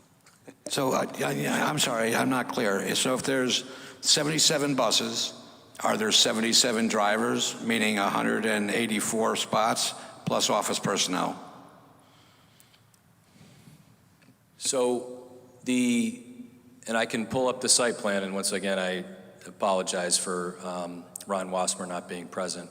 But to answer your question is, we have the parking it's not 184 spots because the buses aren't parked as a traditional parking space. They're going to be stacked, stored based on how the operations manager is running it that day and what buses are going to be pulled out first and so on and so forth. So we have, there it is right there. I'm not sure how many total number of parking spaces it says on the zoning table. I can try to pull that up.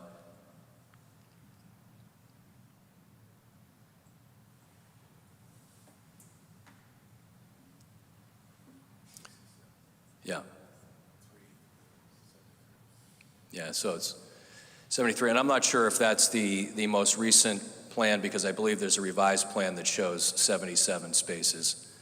So we have sufficient parking for the employees, including the bus drivers, in addition to the buses being on site. And how do we verify that? Normally by numbers. So if you're parking 77 buses tandem and they have to be moved so that the furthest back is moved first, that needs to be described. And are you telling me that there's shared spaces that a bus pulls out and 3 cars pull in? No, they're not shared spaces with the driver's vehicles. The bus, it's not really a bus parking lot as it is a bus storage facility. So the buses are going to be parked in their own areas, and some of them are listed on the site plan as smaller buses. Some are the full-size buses, all shown there.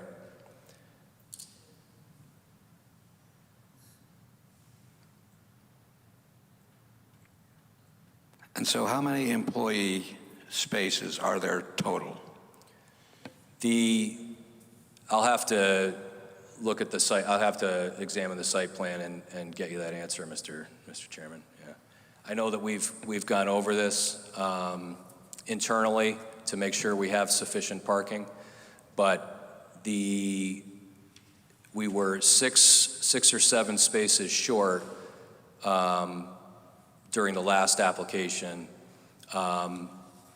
Prior to completing that public hearing, we had revised the plans to have the additional parking spaces required. Some of them being, we removed some of the landscaping, and some of the parking is listed to be within the building itself. But it's in flux depending on the day and the number of buses that are being utilized and the number of employees that are there that day. But it's the plan that's shown is up to the maximum number that would be Right. allowed. I would assume that weekdays during the school year, it's a fairly consistent flow of buses and drivers. I understand weekends will be sports only. A late night sports event would be out of the norm, but I don't know. I'm just thinking not out of the question to ask for some specific numbers. Well, but I anyway, think, we'll move on. We'll move forward. You're not going to. You don't have the answer, so it doesn't matter now. No, I'd like to answer, and I think that, and Mr. Lynch was just sharing some information with me. The total number of employee parking spaces, this plan is 77 for the passenger vehicles, not for the buses. 77 So, passenger vehicles and parking space. storage space for 77 buses. Correct. And then so there's some other employees that don't drive buses. It's minimal. I thought in the statement of use we had the total number of employees, but there's an operations manager and there's a dispatch person, and I think there's an office person. Okay, thank you. So there's not an extensive amount of additional. Great. Okay. Is there any other questions or comments from the board? John? Yeah, so the number listed here is 25 spaces for the office workers. So it would be 25 plus 77 for the bus drivers.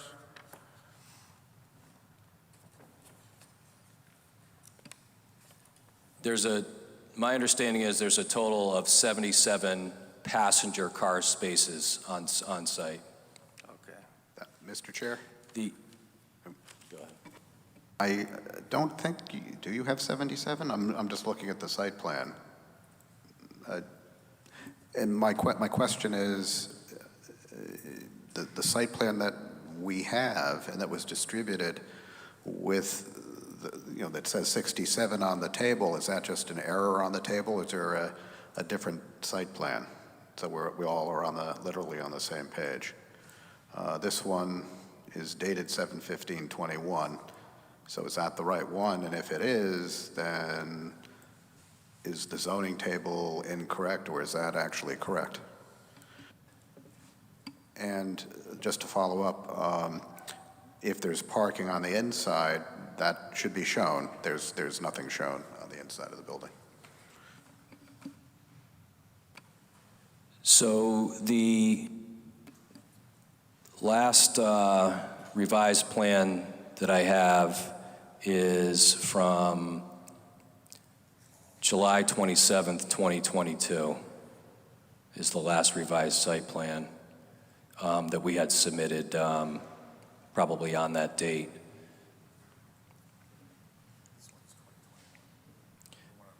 Right.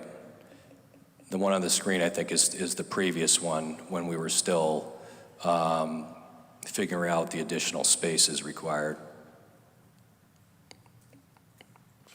Do we have the latest, David? That's what I'm looking for.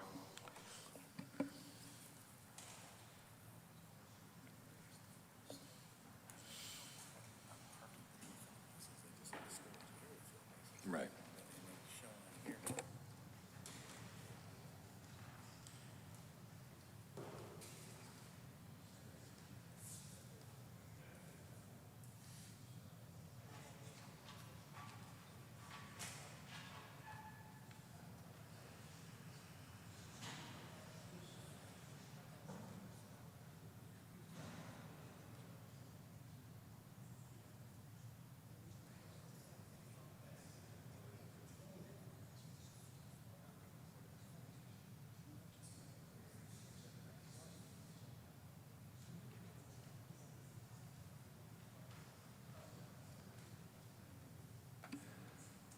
So, thank you, Mr. Chairman. So, for the plan that we had filed, the most recent plan, this July 2022, has 80 total spaces, parking spaces, passenger parking spaces. So it meets, we have, once again, we have sufficient number for the bus drivers and for the office employees. But this plan had been submitted previously. It's not, this is, I don't know if it was submitted within the past week or two.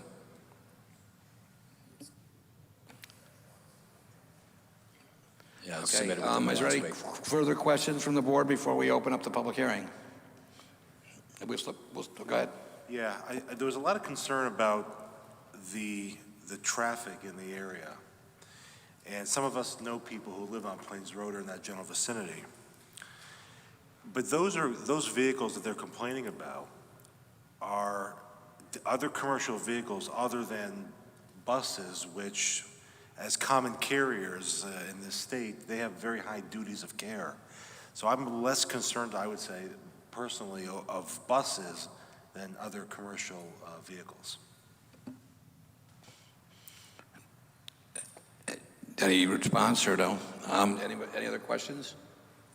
I mean, I don't have an answer for that, so I just don't know. I want to know what people think about my comment that all these concerns we're having about commercial, worried about the fact that there's buses in the area, it's a different type of commercial vehicle than I think that what other people are thinking in terms of trucks or other industrial vehicles. It's just a different class of vehicle.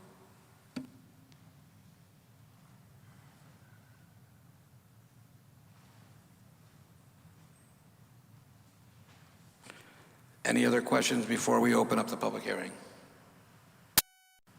Seeing none, this is a public hearing. If anyone would like to speak to this issue, please come up, state your name and address for the board, and do try to keep your comments to about 3 minutes. Is there anyone that would like to speak? Seeing none, we will close the public hearing. Is there any further questions or comments from the board? Mr. Chair? Yes, David? Is there any outstanding information that you wanted from the applicant? If so, you don't want to close the public hearing. You had asked him some questions this evening that I don't know if you wanted the answers or not.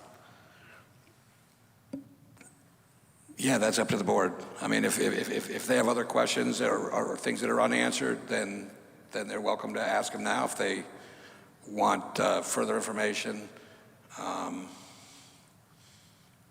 then anyone can request it right now.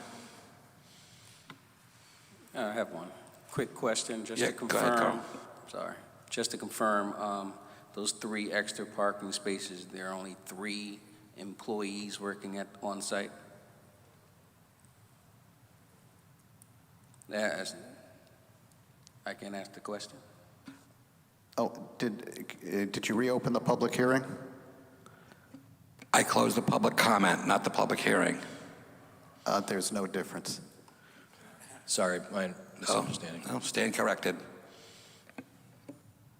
If you just want to just make it clear that... I don't mind reopening it. If Okay. if anyone has questions, I'm glad to hear them. No, that's fine, thank you. Okay, is there anyone that objects to closing the public hearing? Okay, seeing none, public hearing is closed. Is there any, I would hear a motion. Before we make a motion, Mr. Quish, I think, or Chairman Quish, excuse me, I think we need to craft how we want this motion. Carefully think about how you want to draft it, because I can foresee employees of this business parking on Raton Drive, and there should be a way to craft the motion to prevent that from occurring to the best of our ability that we can do so. Well, you are welcome to make a motion any way you want and see if it gets seconded and voted on. You know, it's late. My brain isn't working as well as when it's earlier, and I don't know. I think I need some time to come up with something to draft an appropriate motion rather than just come up with something. So are you saying that you would rather table this issue for now and Just, go ahead, Nancy. Just a question. So I understand exactly what you're saying. However, is there parking on Rattan Drive? How are you going to prohibit anybody from parking on that street if there is parking?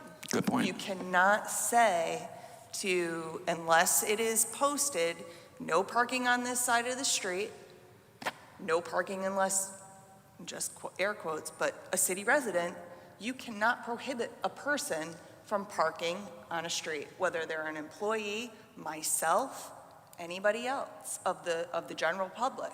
So I caution, I understand, them using specific roads on their routes and all of that, but I caution anybody from putting into verbiage that they cannot park on a street that is designated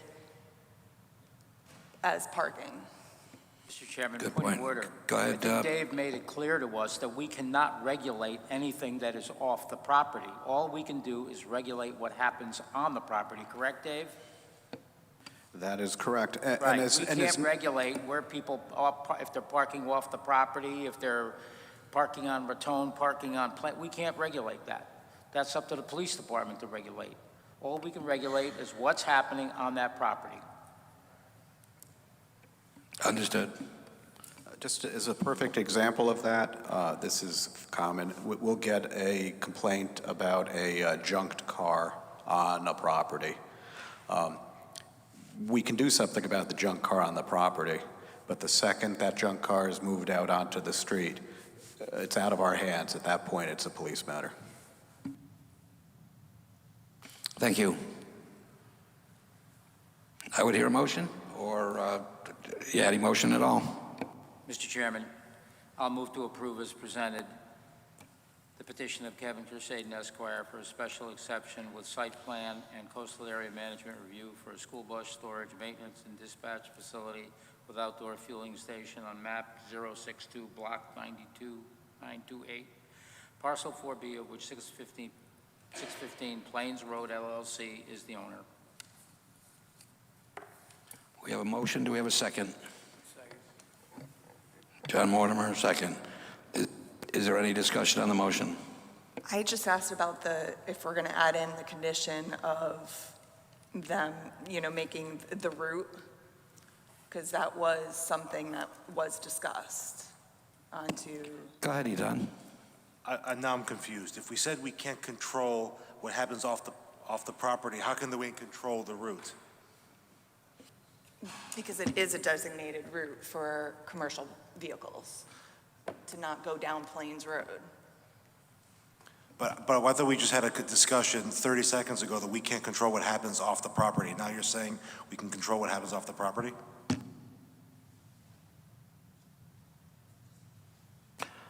I think there's a matter of debate there. I think it's an obvious one that we can't regulate parking.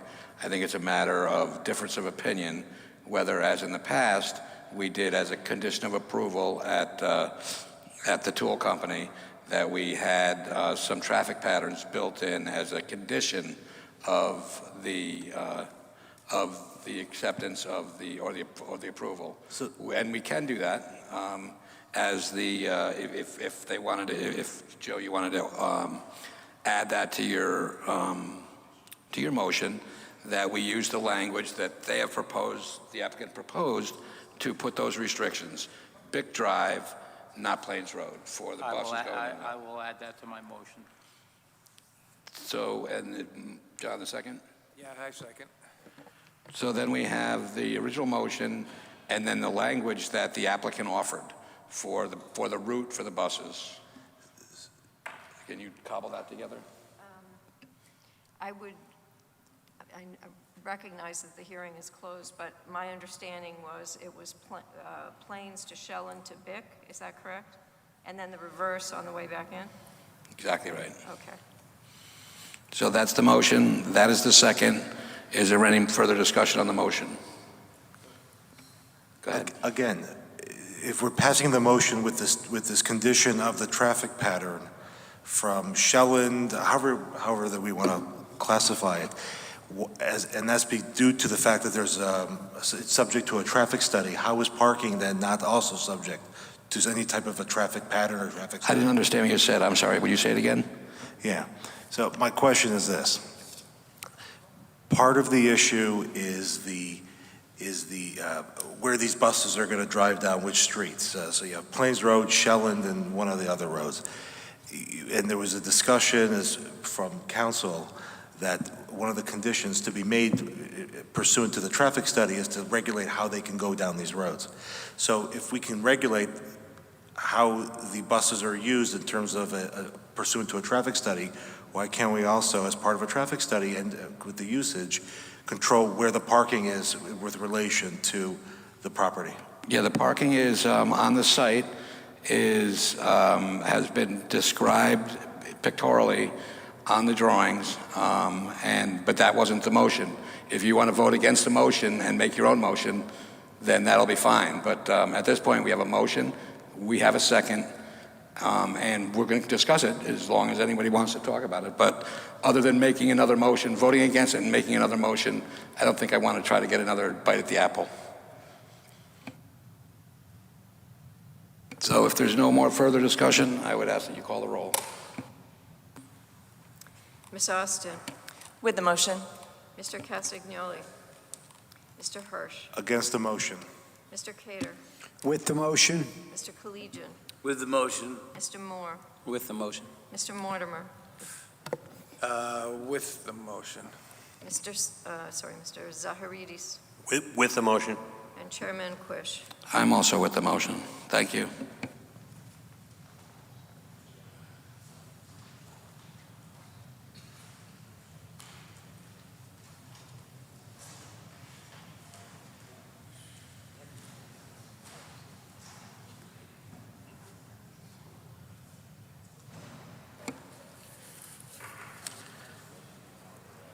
The next order of business is number 4, proposed regulation change 22-6, petition of Kevin Crusading Esquire for a change to Article 5 and 11, Sections 521, 525, 536A, 536B to allow modernization of existing conforming and legal non-conforming billboards abutting the I-95 corridor and conversion to electronic billboard signs.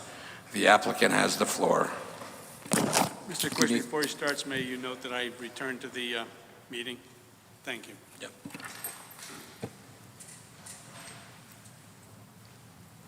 Good evening, Mr. Chairman, members of the commission.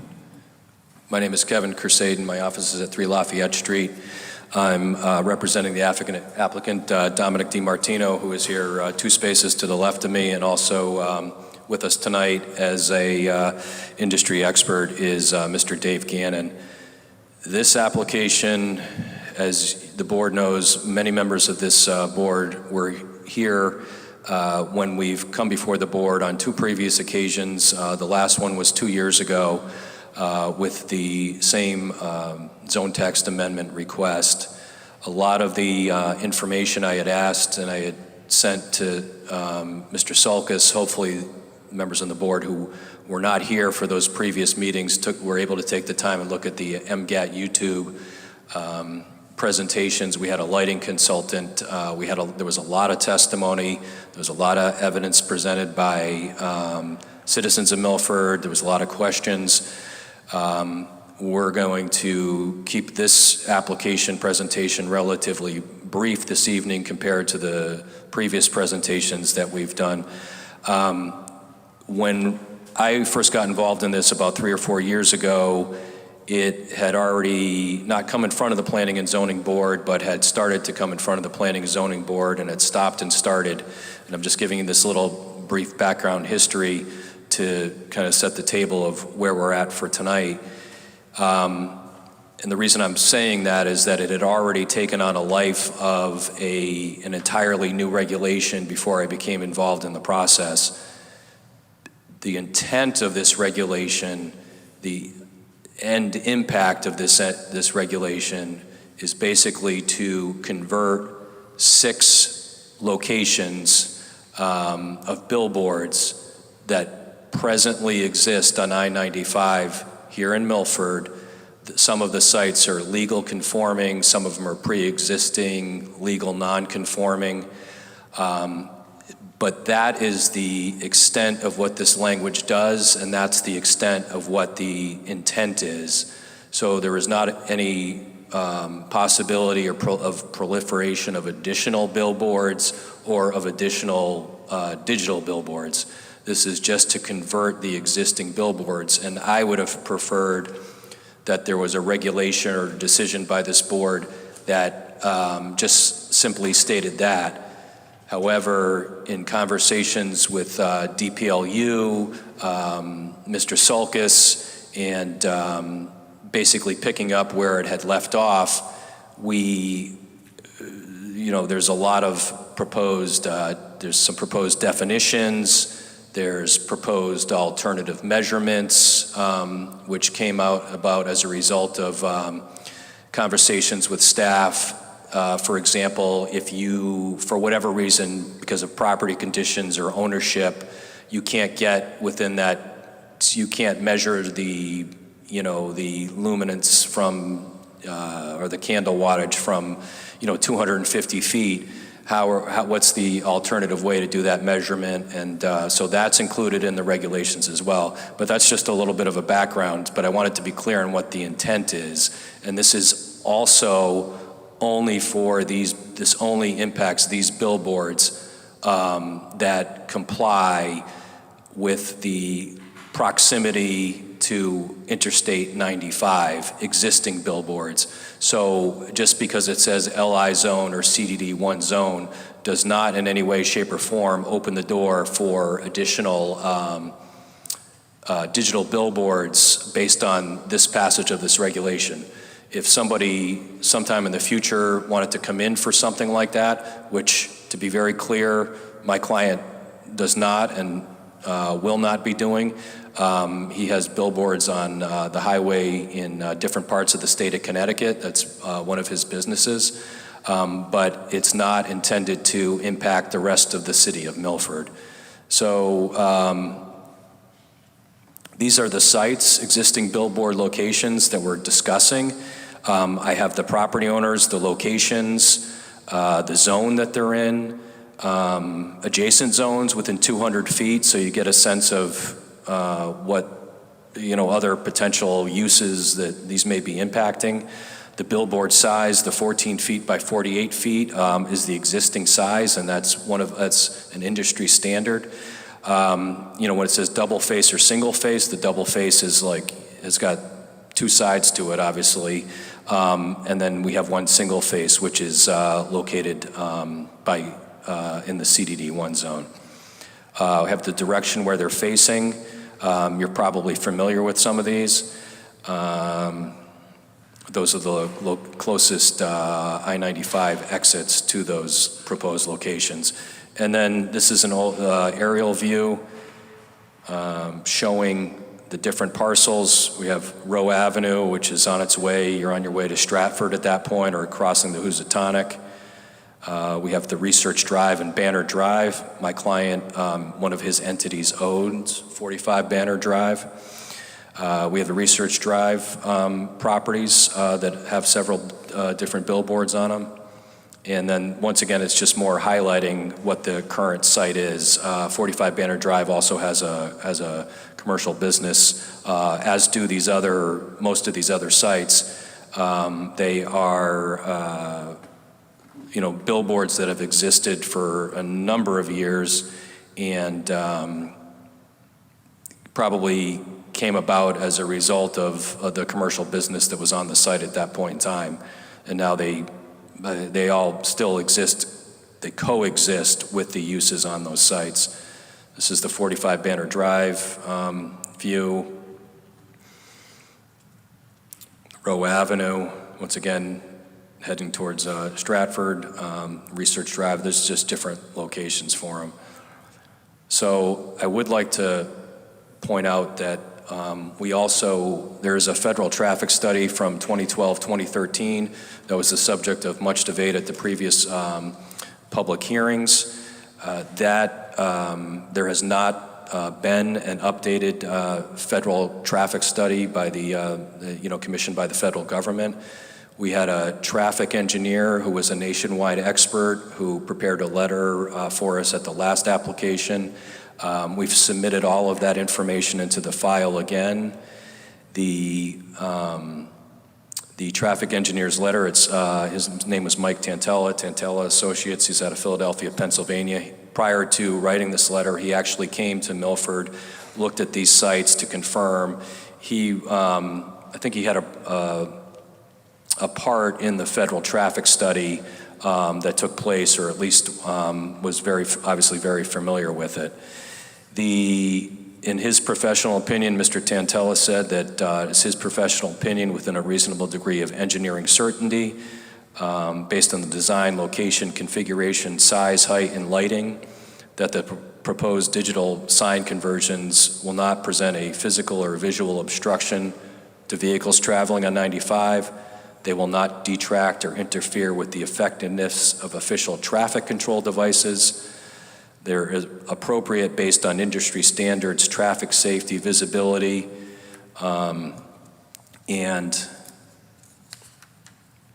will comply with professional design and industry standards to include design lighting. On that point, the way that this regulation is drafted is that a professional engineer would, if one of these billboards was going to be converted, would present a plan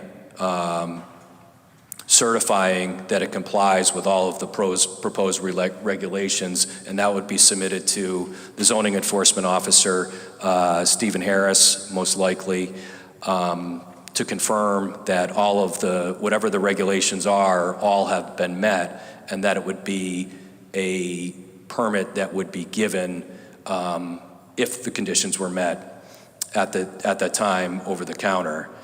Now, the reason we're not asking for this to be a site plan or a special permit use is because by allowing the conversion of solely these 6 existing billboards to digital billboards, you're not really in a situation where you're changing a regulation that you want to impact the rest of the city. So, especially if you decided that you agreed with this zone text amendment, you've already determined that the use is appropriate. And the use, in my opinion, is really the same use. It's just a different media of the same use, which is a billboard use. So it's not really appropriate for a special permit. And it's not appropriate for a site plan, because what happens is when you have a site plan application, one of Mr. Sulcus's requirements is that he has to certify the site as zoning compliant or make you aware where it's deficient as far as zoning goes. In my experience, what has happened when you have these much older sites, you're not starting with a fresh vacant site, and you have previous existing uses, the goal is to bring that site up to current site plan standards, which includes landscaping and lighting and drainage and a variety of other aspects of it. We're not asking to change the site, we're just asking to change the billboard. And we didn't want to get bogged down into having to have a site plan application that required landscape buffers and landscape parking in these like 6 limited spots. That conversation I could see would have been occurring. So the way we think that this is the best way to handle it is to have a professional engineer certify that the timing of the billboards is correct, that all of the other requirements are correct, and part of that board. One of the other things I'd like to point out that's been brought up a few times is the fact that although if you pass this regulation, yes, all 6 billboards could be converted to digital billboards. My understanding is, and Mr. Gannon's here, he can discuss it, it's highly unlikely that would happen for a variety of reasons. Number one, it's very expensive to convert the boards. Number two, the more boards you have converted to digital, the less you can charge for it because there's more opportunity. So from a business industry standard, even though there's several different companies that own these boards, it doesn't make business sense for all of them to be converted, immediately or maybe not ever. The other discussions that we've had when we were in front of you was, well, why should the Milford Planning and Zoning Board, vote to approve this? Because you're acting in your legislative capacity when you decide on a zone text amendment. It's at your discretion, whether you approve it or don't approve it. That's really the end of it. The court's not going to overturn you on it. So we've submitted a lot of evidence previously that we've asked to be made as part of this hearing, but I'll try to highlight some examples. One of them is more affordable advertising for local businesses. There's also the ability to do community notices about different community events. That can be done quickly and easily, and these billboard companies have partnered with other and billboard owners have partnered with other communities in the past and other nonprofit organizations to allow that. And with all due respect to fellow Milford citizens in opposition to this application, the safety issue has been settled. And I say that not in a facetious manner, but the federal government allows the digital billboard use. The state of Connecticut allows the digital billboard use. If you were to search digital billboard accidents, you're not going to find much news, I believe, that there's increased accidents as a result of digital billboards. What that will most likely lead you to is other studies on digital billboards that say that there's increased accidents. I'm not dismissing the safety aspect of it. I drive on 95 with my family and my daughter as well. There has not been any new study or new increase. The state, as far as any evidence of any increase in accidents based on digital billboards. The fire marshal, the fire chief in Milford has sent a letter in support of this application, so I don't believe that he has any safety concerns.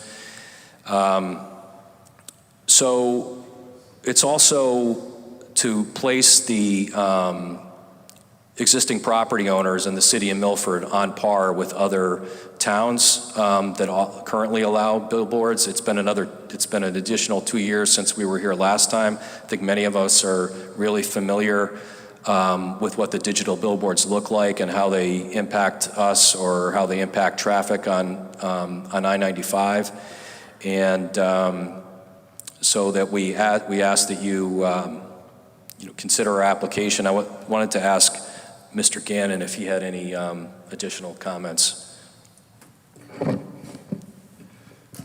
My name is Dave Gannon, Outfront Media, 50 Mitchell Drive. I'm the Vice President of Development.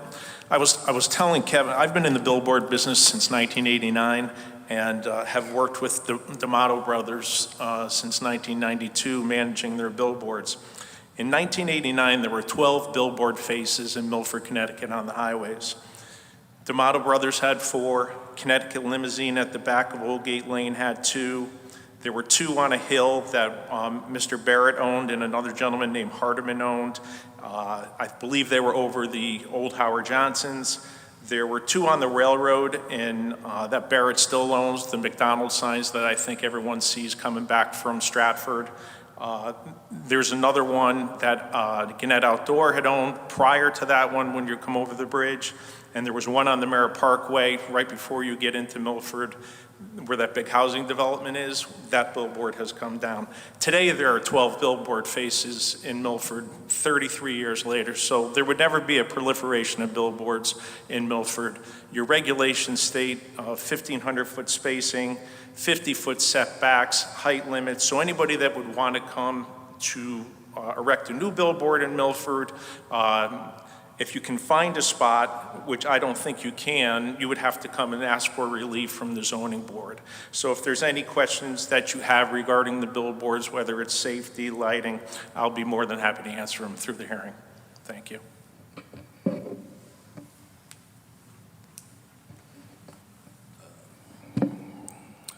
Pending your questions, that completes our presentation. Thank you. David, would you give us your overview?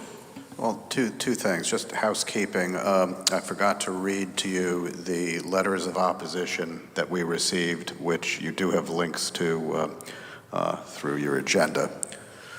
We received the following letters of opposition to this. A letter from a person named Ailing, Christopher Bishop, a person named Braun, a letter of opposition from Bromley, Cheryl Capielli, a letter from Carter, a letter from Jean Servine, a letter from Tim Chaucer, a letter from Donna Dutko, a letter from Duva, a letter from Marianne Fahey, a letter from Flanagan, a letter from Laura Fauci, a letter from Idings, a letter from Darcy Jeffrey, a letter from Kramer, a letter from Kubik, a letter from Milton, a letter from Montalbano, a letter from Moran, a letter from Rathburn, a letter from Betsy Ratner, a letter from Romick, a letter from Patricia Shine, a letter from Samat, a letter from Tyron, a letter from Walker, a letter from Catherine Williams, a letter from Zimbardi. All of those letters are in opposition. And those letters are on the website? They are on the website. And now for something completely different, I'll give you my report. Let's see here. Let me get my report here. Just bear with me for 2 seconds. I had it, and here we go. Okay. This is a similar submission of an application that was previously heard on 11/19/19 and denied by the board on 12/17/19. It was heard again on 5/5/20 2020 and denied in July 20th of 2020. This application would allow specific existing static billboards to be converted to digital billboards and issued a zoning permit administratively. Digital billboards are proposed to be exempt from the lighting standards of Section 5.2, except for the newly proposed Section 5.2.5 as proposed below. As proposed, it's unclear what would trigger the use of the alternate measuring method for light levels as mentioned in 5.2.5 subsection 3, or under the proposed definitions. And that's the report. The rest of the report is the proposed text and what we currently have. Thank you.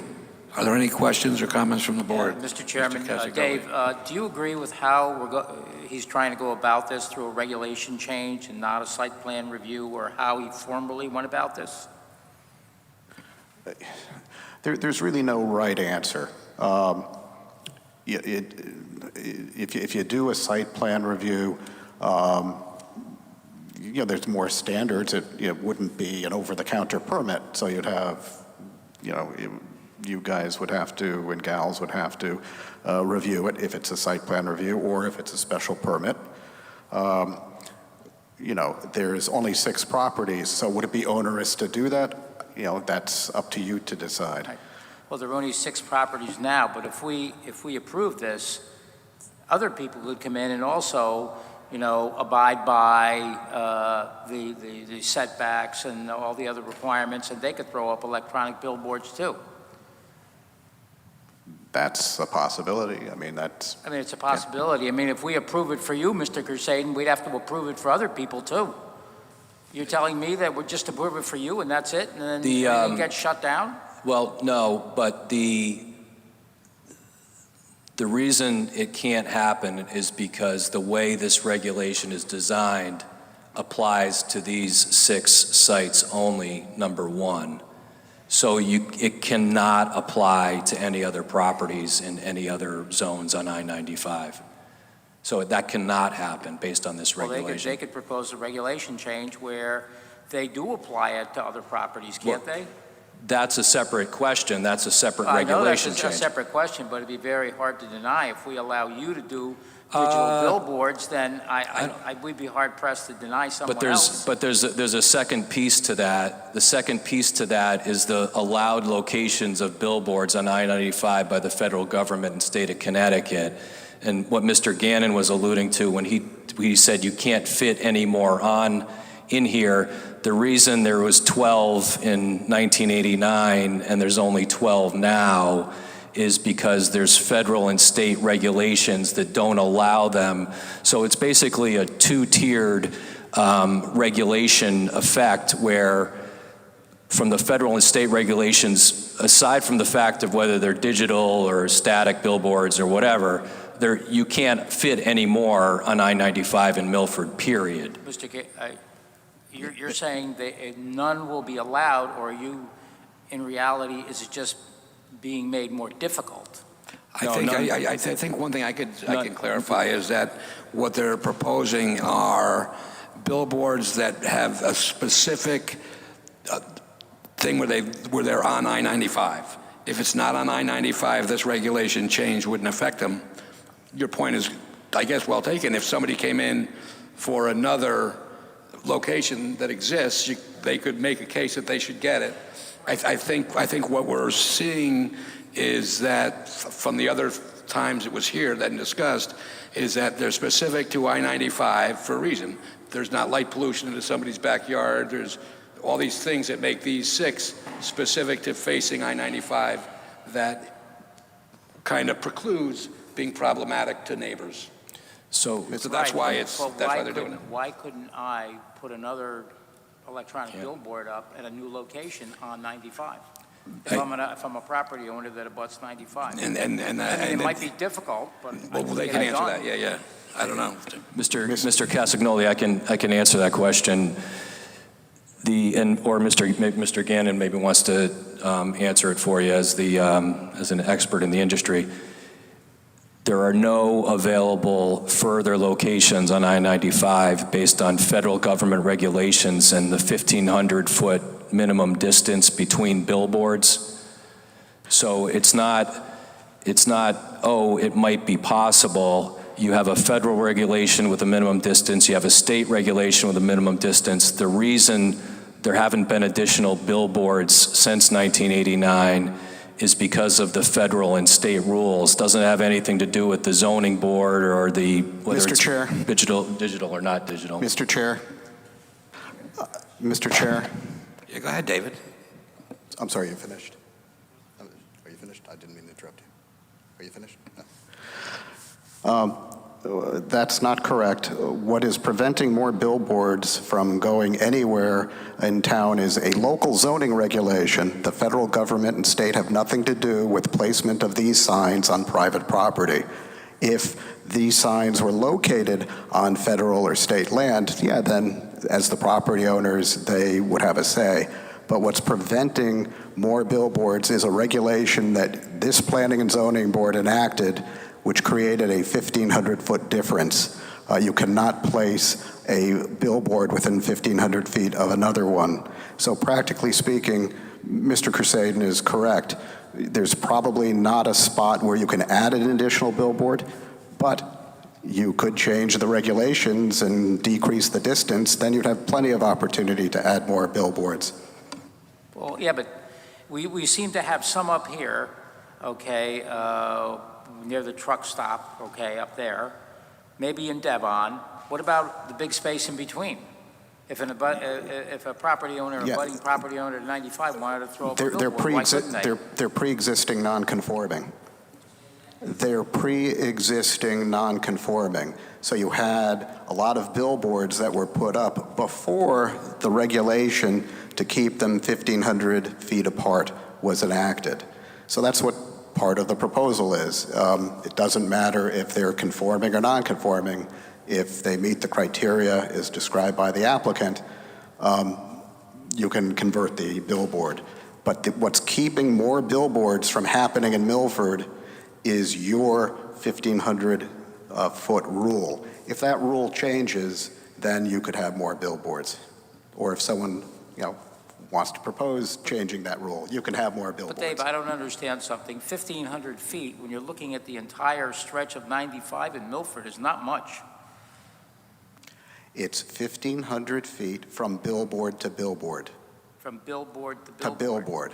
Okay, because it seems like we have a cluster up here, and then we have some in Yes, Devon. you do, because there's a big space in between. Yes, because they're pre-existing non-conforming. So they were put up before you had the separation rule. So you could have had billboards right next to one another before this board created the 1,500-foot rule. So that's why you see boards that are close together and why you'll see boards that are actually conforming and are 1,500 feet away from another board.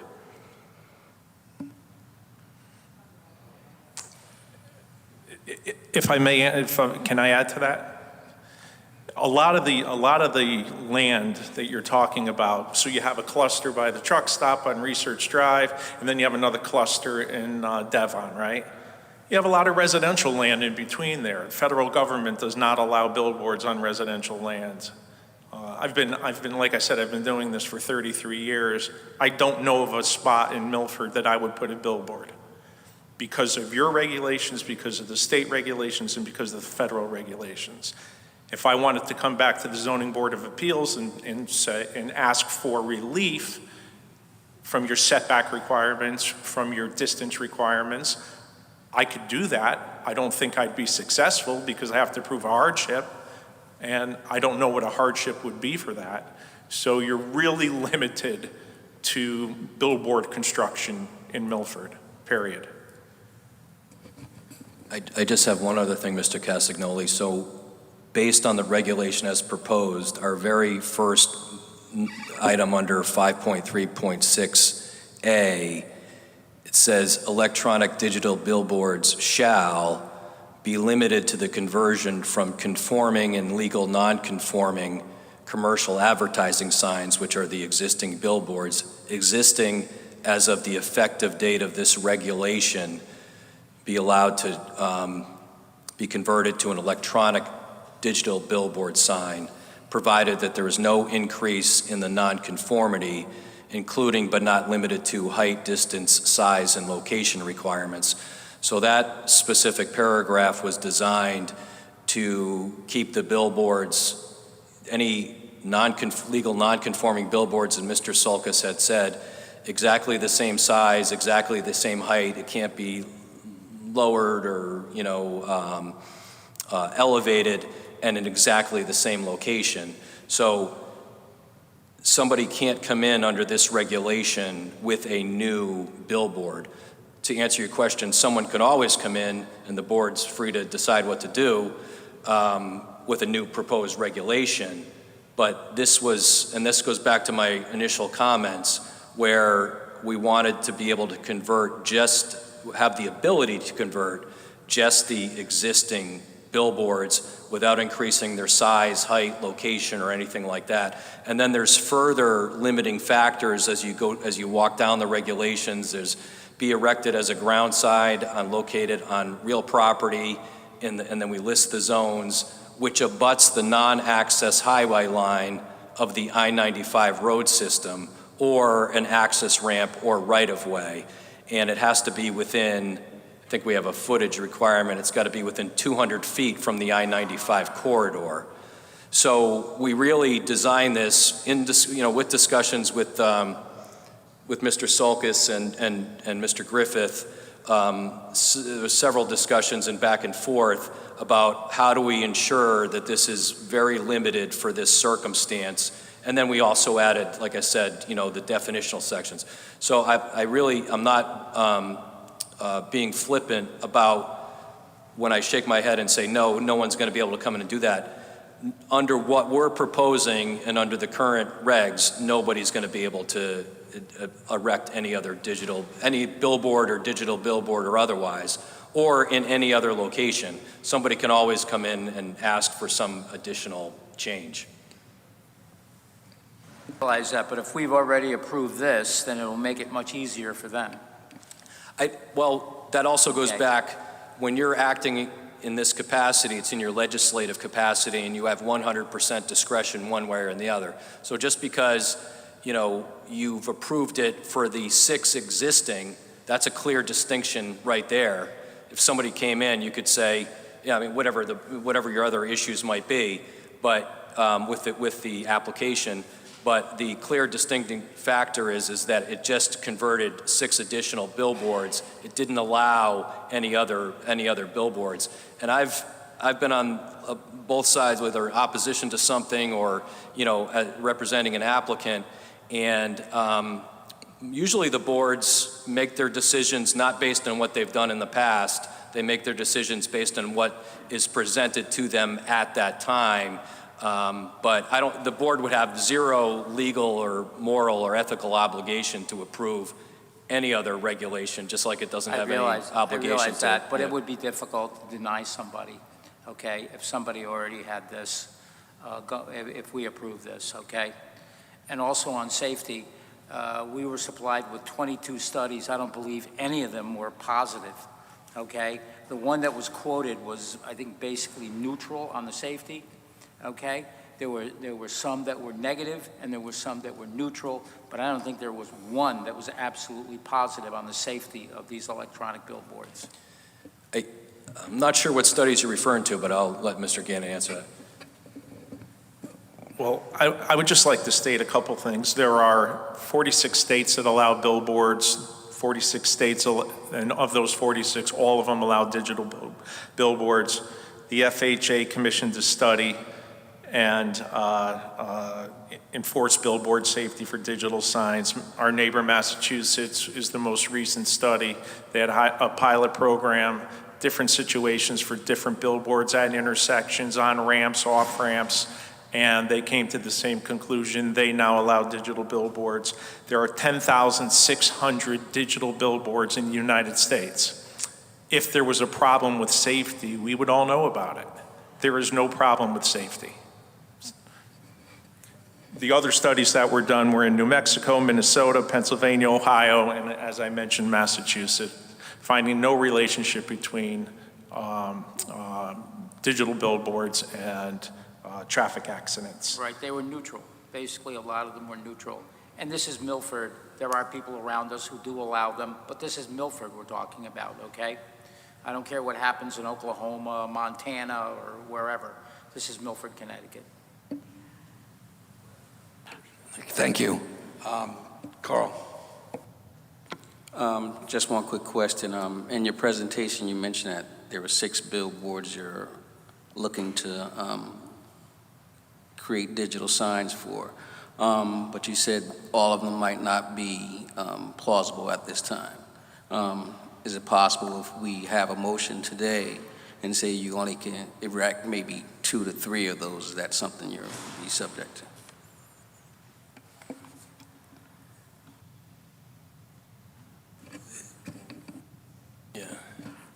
Mr. Chair. Mr. Chair? Yes, David.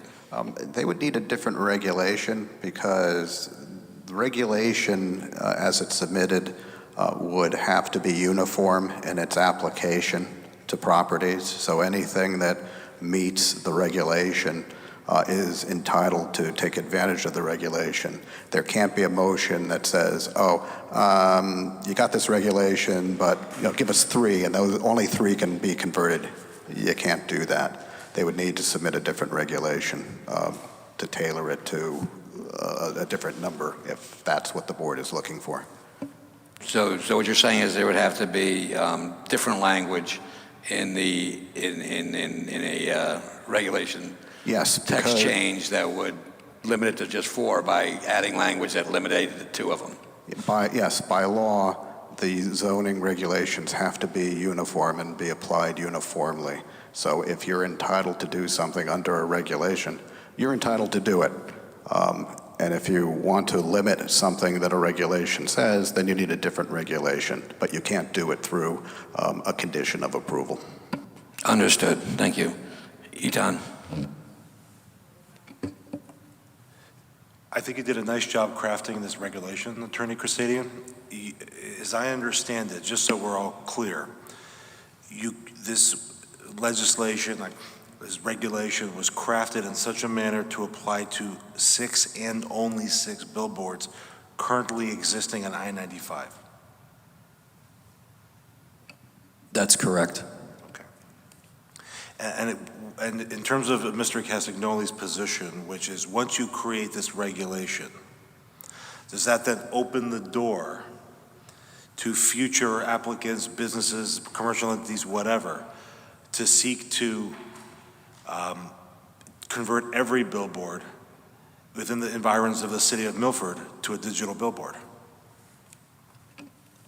So the answer is no. There's no legal obligation that opens the door to convert any other billboards in Milford. This is strictly limited to these 6 existing locations on I-95 that meet the other part of this regulation.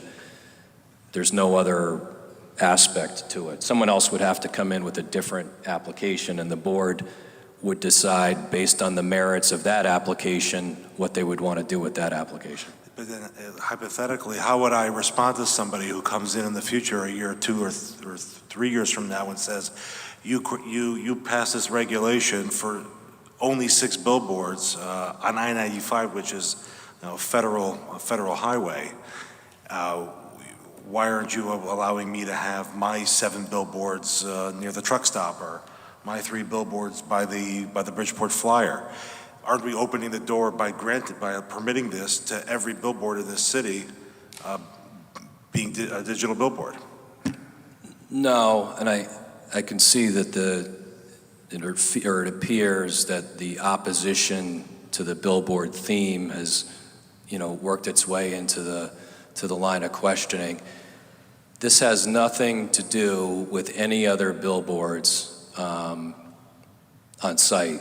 I've never had a board approve a project. I've never been successful in going to a board and saying, you approve this for so-and-so down the street, you need to approve this for our applicant. The response I typically get from the board is, that doesn't matter, who cares what we did down the street? This is its own application that stands alone on its own merits. And those, I mean, whether it's been Milford, Orange, Stratford, Westport, those have been the responses to that.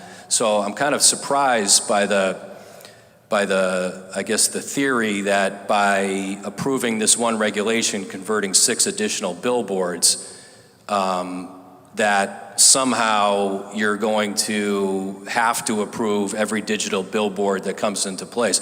You have to really remember that your power here when you're deciding on a regulation is, as a legislative body, that you have 100% discretion. So if you feel that you should or you want to approve this tonight, that's up to your discretion, or whenever or not, that's up to your discretion. Likewise, when a future application comes in, it's the same exact thing. You don't owe, as a board, anything to a future applicant when you're changing your own regulations and deciding that, and the court cases back that up 100%. See, when you're discussing this board as serving in its rulemaking, policymaking, we do have to factor into what comes next.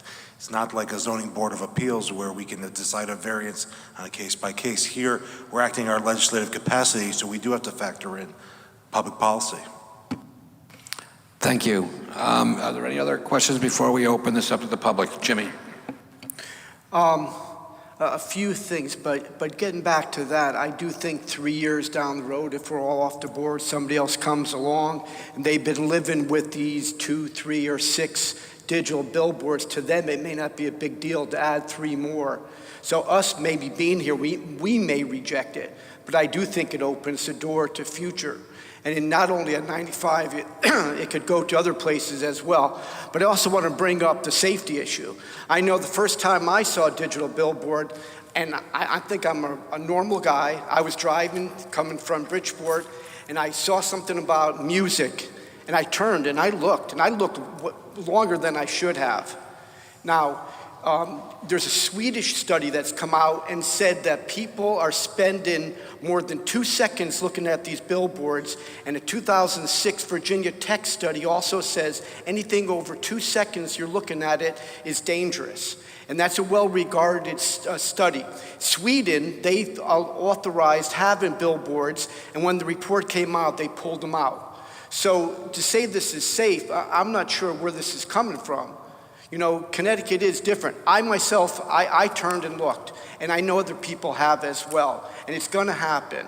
And I do think you're setting a precedent that other ones are going to pop up in other places. Thank you. The only reply I have to that is the where it's coming from that it does not increase distracted driving is the federal highway study from 2012. Federal studies have done a lot of things I don't agree with, so take that, grain of salt. Without objection, we'll open it up to the public for comment, and we'll all have a chance to speak if we want later as well. So if anyone would like to speak to this issue, please come to the podium. State your name and address for the board. Keep your comments to about 3 minutes, please, and speak clearly and loudly into the mic. Thanks. Name is Ron Montfort. I'm 7 McKell Lane, Milford, Connecticut. I'm also the president of... Too close? All right. I think you're over. I'll start again. Ron Montfort, 7 McKell Lane, Milford, Connecticut. I'm also the I'm president... sorry, sir, I can't, can you please slow down? Okay. I didn't catch any of it. The name is Ron Montfort, 7 McKell Lane, Milford, Connecticut. I'm also the president of Gloria Commons Homeowners Association. And I am strongly opposed to this, and I'm going to tell you why. We have one of the billboards right next to our clubhouse. The last thing I want for my homeowners, we have 50 townhouses, is to have blinking lights all night long. Now, I believe they change the ad every 15 seconds. I could be wrong on that. But that's what I heard. They change the ads every 15 seconds. So that means all night long, every 15 seconds, we'll get flashing lights. And I also understand that across the highway from Gloria Commons, they're going to do it to another billboard. I have no idea where the rest of them are, but I know we have one right next to our clubhouse. We have bright lights there now. We were against that in the beginning, but the developers happened to put it there. So we had no choice. But the last thing I say we want is blinking lights. And if they're going to put one across the road, we'll have it both ways. And I want to thank you very much. 2 years ago, you rejected it, and I hope you do the same. Thank you. Thank you, sir.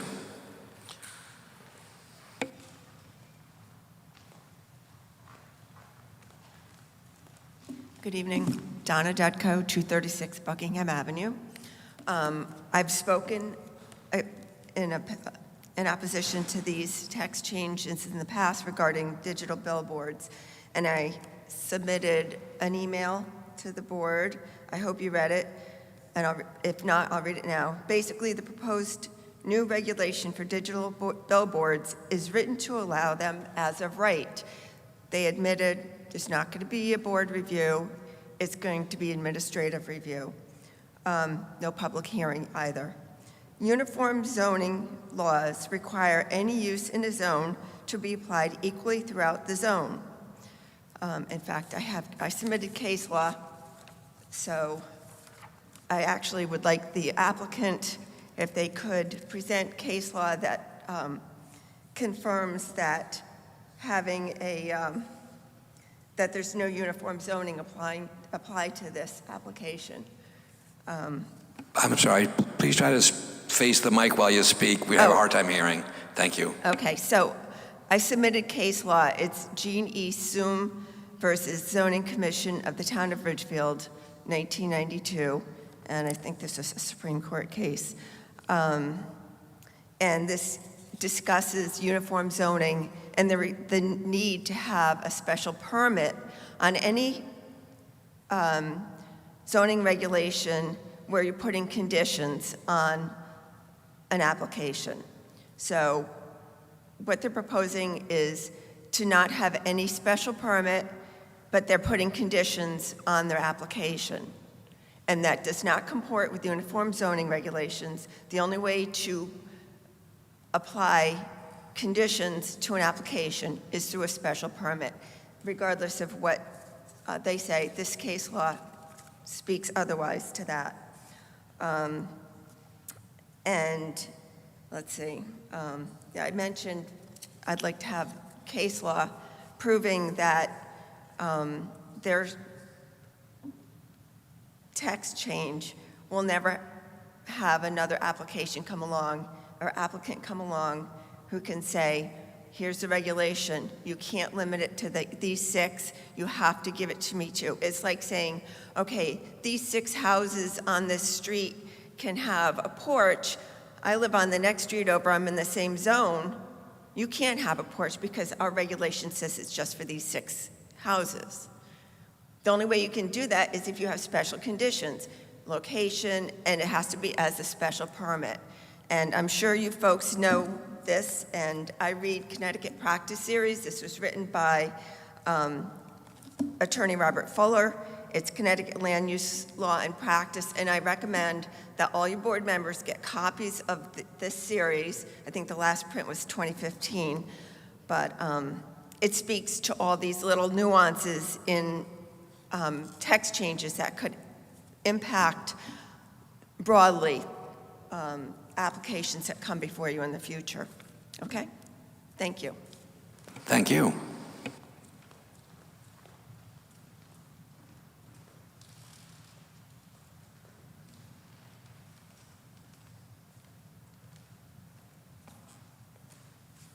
Evening, Ryan Anderson. I have exhibits that I'd like to hand out, if I may, Mr. Chairman. Brian, if you would put them on the table, and the members can take them up at their discretion.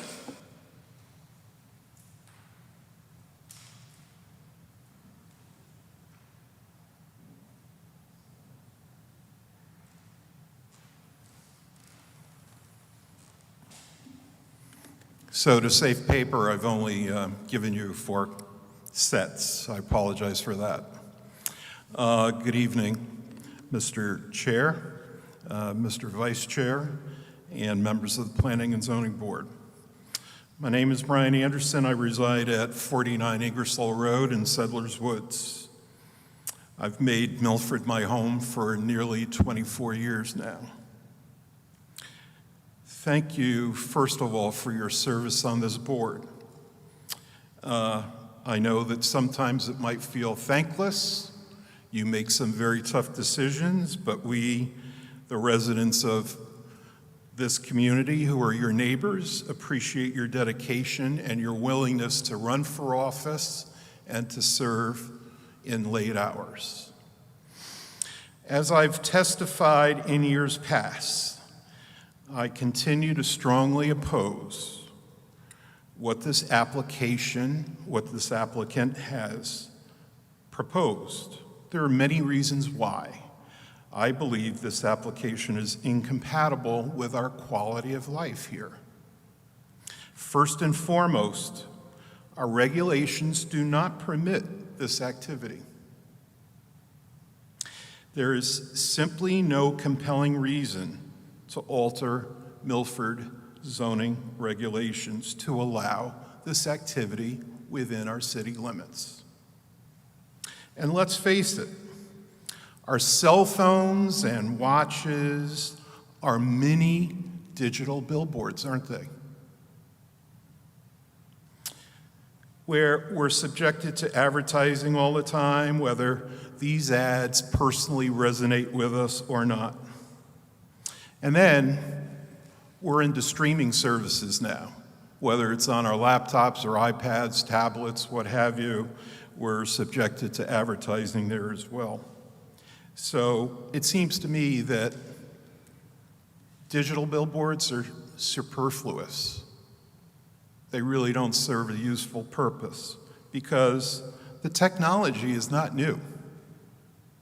They may tell you it's new or up and coming or something that we're going to have to adjust to, but that's not true.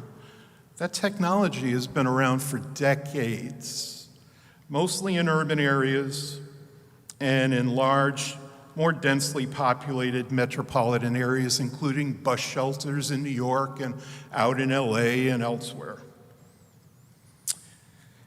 It's now working its way into limited suburban and more rural areas, but make no mistake about it, it is not inevitable.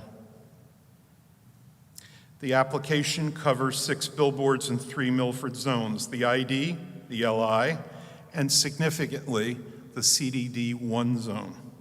And it's the CDD1 zone that concerns me because it's a mixture of residential and commercial. And CDD in Milford, as you well know, covers a significant portion of our city. And it also is where Gloria Commons is located, and you heard from the condo president this evening. Once the leaves are off those trees, there are residents directly impacted by that board. Public safety is a concern. Digital billboards are meant to draw attention from passing motorists. They are distractions and divert one's focus from making smart, critical decisions as defensive drivers on our highways and roads. And as we had seen reported just this week, the number of wrong-way crashes is now nearing 2 per month on our highways in Connecticut. So it's incumbent upon our state to invest in mitigation strategies that would enhance public safety measures. And we have an aging population here in Milford, don't we? And in the state of Connecticut.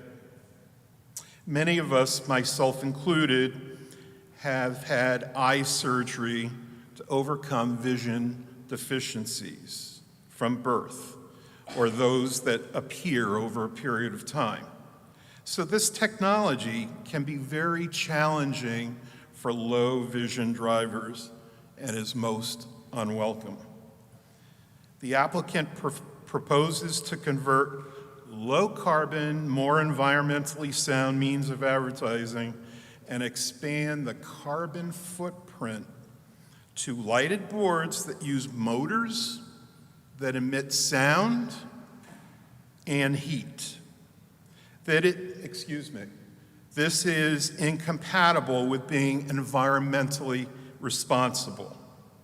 It also threatens well-paying jobs, many of which are union jobs of sign makers and sign maintenance workers. Billboards can be used, as you know, to capture data from passing motorists, and this technology captures unique information on vehicle occupants to subsequently advertise products and services. In fact, since this applicant last appeared before this board, this applicant has gone into the digital billboard development business. And I have exhibits of billboards that have been erected in Meriden, those approved for Cromwell, where there are very, very few boards outside of New Britain or Middletown. He's been approved for billboards in Cromwell.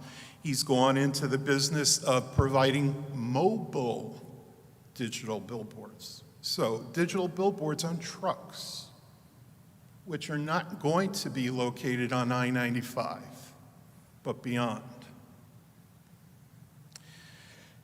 So if, as these existing billboards conversions and new electronic, so I believe that what we have in place is the right answer for Milford, and we should not begin to go down this slippery slope as a community. So I hope that you'll read the testimony from earlier planning and zoning meetings and pour through the questions that were asked of your colleagues from earlier meetings and those that have been submitted by 31 of our residents. I thank you for your time. Thank you.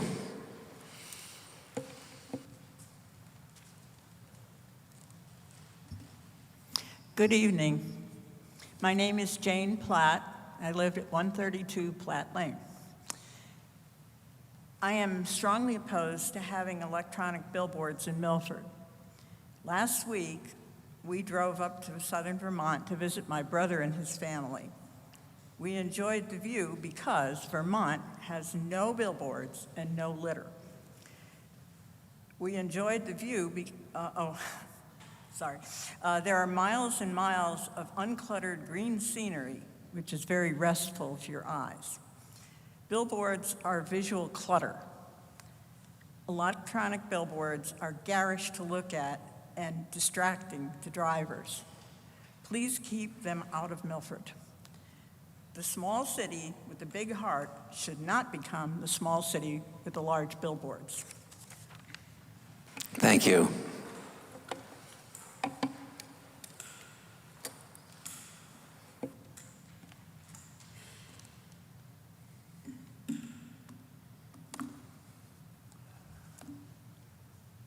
Good evening. I'm Richard Platt, also 132 Platt Lane. I've looked at some of the documents on your website before I came here, and there was one study about traffic safety hazard,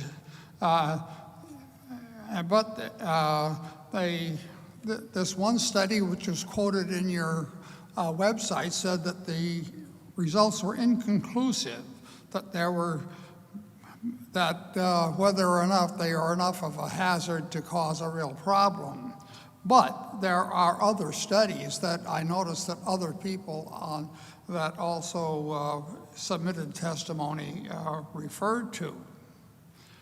So let's err on the side of caution. Let's assume that there is a problem rather than become part of a study which proves it one way or the other. Now, as my wife has said, there are no billboards in Vermont. And actually, to my mind, that is preferable. I'd like to have them all out of there completely. Now, the electronic billboard in West Haven, which I go by quite frequently on I-95, I try to avoid looking at it. I find I can't all the time. And that's exactly what the advertisers want. So I would say, let's please not add to the clutter that we have already. We have enough distractions, distracted driving as it is, people with their cell phones and their smartphones. And now we have the added hazard of wrong-way drivers. Let's not add to it. So we've already defeated this thing twice. Let's do it a third time. 3 strikes and you're out. Let's bury this thing once and for all. And so I'd like to close you with a little poem from Ogden Nash. I think that I shall never see a billboard lovely as a tree. Indeed, unless the billboards fall, I'll never see a tree at all. Thank you, Mr. Frost.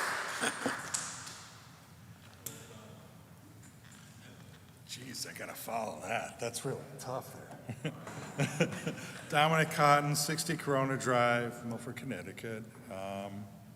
I feel like I'm on Groundhog Day because we've been here like 3 times already. And it seems like the arguments are just about the same. And I listened to the discussions that come from you to the proponents of this.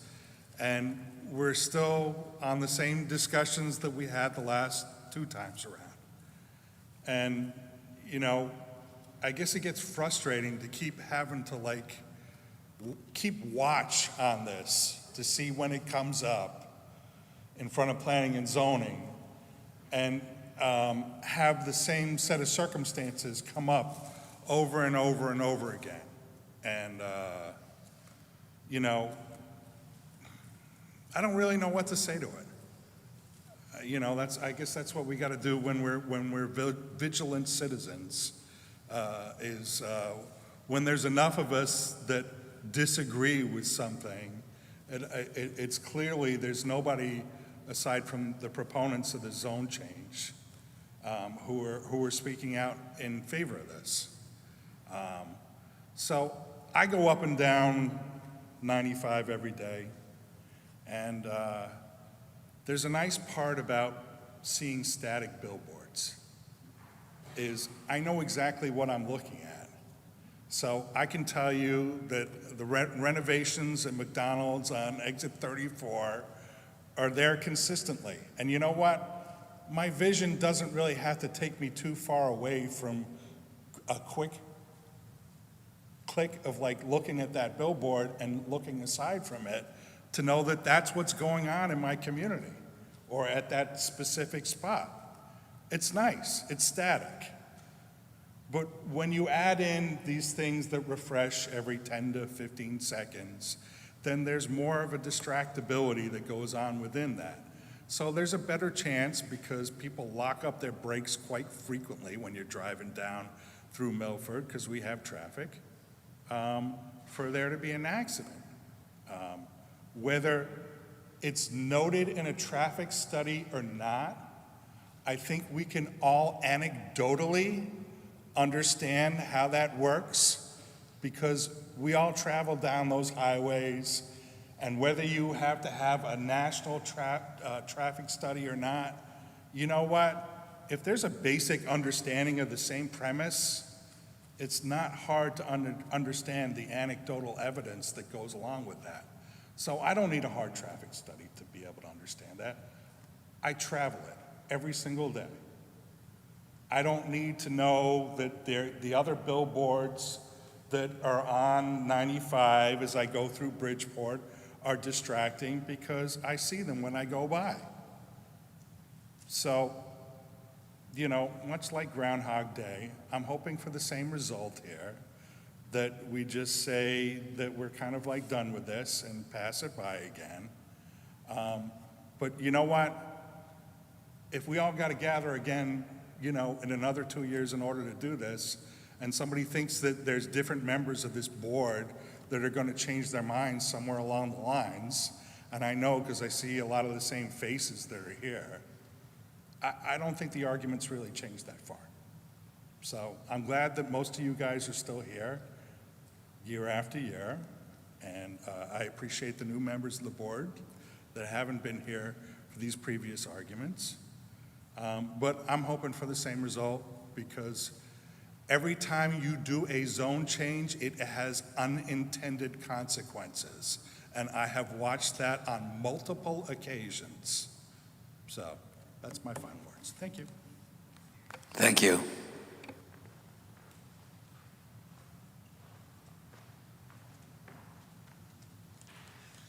Good evening, everyone. My name is Peter Cozzolino. I'm a Milford resident, 31 Gulfview Court.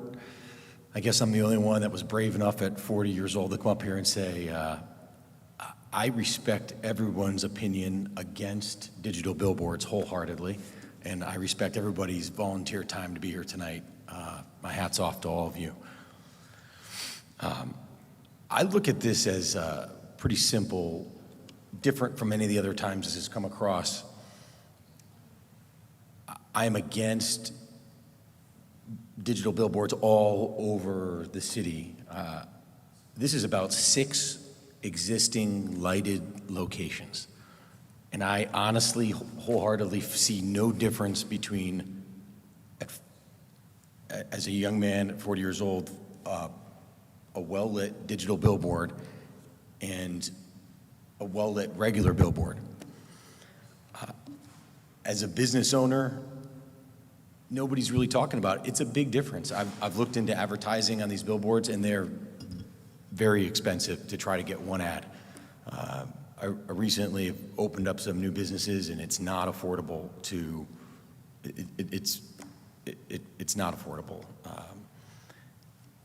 I would also say that I look at this as a modernization. It's just, it's not I don't see it as a distraction. I saw a couple of people tonight that came up with their iPad when he came up with the presentation. If you would address your comments to the board, not to any members of the audience. Thank you. That's just part of our somebody came rules. up with an iPad or looked something up on the internet. I see this as a natural modernization of just these 6 existing billboards. So I appreciate you considering it, and I'm in favor of these specific 6 sites only on I-95, which I don't think have any difference than a regular well-lit billboard. And I think it's a positive for local businesses and the community to be able to advertise. I also volunteer on the local City of Milford Economic Development Commission, and in discussion with a number of people in the community, I just feel like a lot of these issues, the 31 people that were against it, in the respectful to everyone that was against it tonight, tons of respect. I see both sides of this, but there's 60,000 citizens in the city of Milford, and we all drive all throughout Connecticut, and just these 6 locations is not going to impact or change anything from a well-lit billboard to a modern, fresh look to be able to have an affordable place to advertise and communicate the information. So thank you for listening and all your hard work tonight. Thanks. Thank you.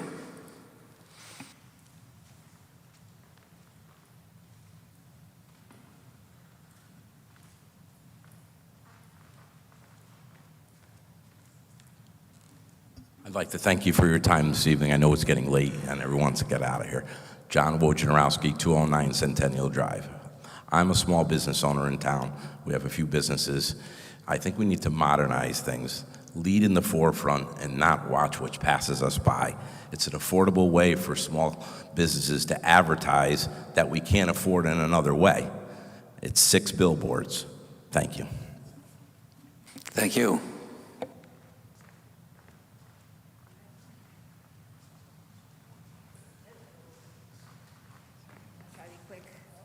Sorry if last time I spoke so fast, but I was trying to be quick for your sake. My name is Sarah Aaron Bromley, 27 Norway Street. I sent in an email to you all already with a compendium of 22 articles that found electronic billboards more distracting and therefore more dangerous. I then came and listened to the applicant's claim that my research was wrong, the one I'd found. So I've been sitting here trying to figure out why he makes that claim and why I found something different. What could explain this disparity? Like, why does his research find one outcome and mine finds the opposite? So just sitting here just now, I figured it out. Someone else did it for me, so I am quoting from their article. It's because it's really hard to attribute an accident to one single cause. We know we have lots of distractions in our cars: food, phone, not supposed to text. People do it anyway. So this is, again, an argument, used as an argument to say, it's not the billboard's fault. The billboard had nothing to do with it. Problem is, researchers cannot carry out experiments involving car accidents to test a hypothesis. What they can do is measure the level of distraction of a road user facing a digital billboard versus a paper one, a vinyl one. And there, the scientific consensus is clear. Digital billboards distract drivers from the road more than static ones. In this research, the main conclusion was that there is a direct link between roadside advertisement and car crashes. And that is especially the case for digital billboards. What most studies found is that drivers tend to look more frequently and for longer periods at digital billboards. The main two reasons they are more distracting are their brightness and the fast-changing images, especially as a couple years ago, I was saying how I would actually drive and turn my head to see what the next one was. The FOMO is real, as I say. What's the next one? So, when applicants claim there's no evidence that digital billboards increase car crashes, but notice that they may not mention distraction, they're ignoring the data and playing on words to confuse the general public. It's a familiar ploy. I won't go into the other industries who use this, but it's the same misinformation techniques that have been used for decades. As Mr. Cotton mentioned a few minutes ago, this applicant admits they're resubmitting for a third time because there are more now different members sitting here before us. So if you, the current board members, feel strongly about this, you may want to consider pushing back hard, because this applicant is just going to keep coming back each time the composition of this board changes. Thank you very much. Thank you.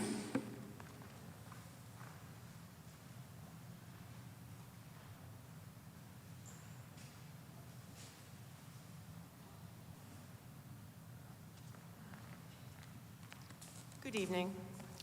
Dora Kubek, 33 Liberty Street, Milford. This is, I think, my second or third time at the rodeo on this issue, and I still think this is one of the stupidest things you can possibly ever do, is to put 6 billboards with digital dynamic content, which the word dynamic wasn't used a lot tonight, and it should have been, because they're trying to get your attention. They're trying to make you look at them. People are driving 60, 65, 70 miles an hour on the highway. You have 6 billboards in a short distance, maybe 4 or 5 exits off of 95. This is one of the busiest corridors in the Northeast. So I don't care what kind of comments or studies you've done. I think it's a no-brainer, and that's pretty much my comment. Thank you. Thank you.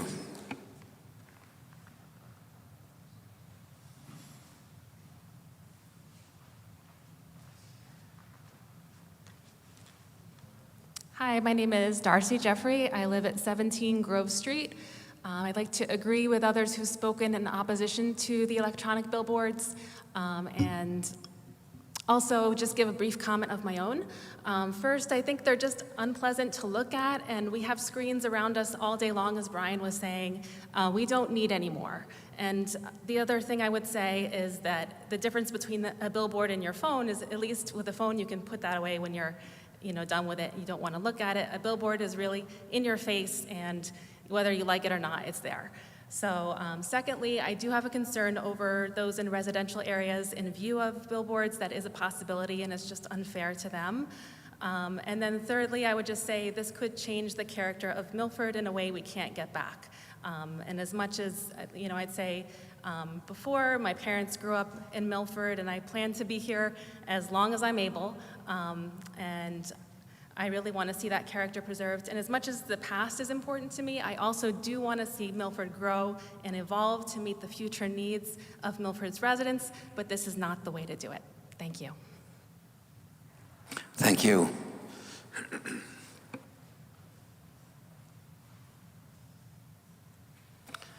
Would anyone else like to address the board? Seeing none, the applicant has a chance to rebut.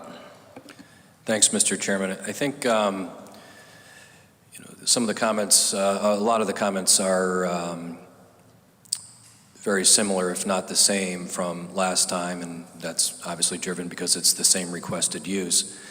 What we have discussed, and I had an opportunity to speak with my client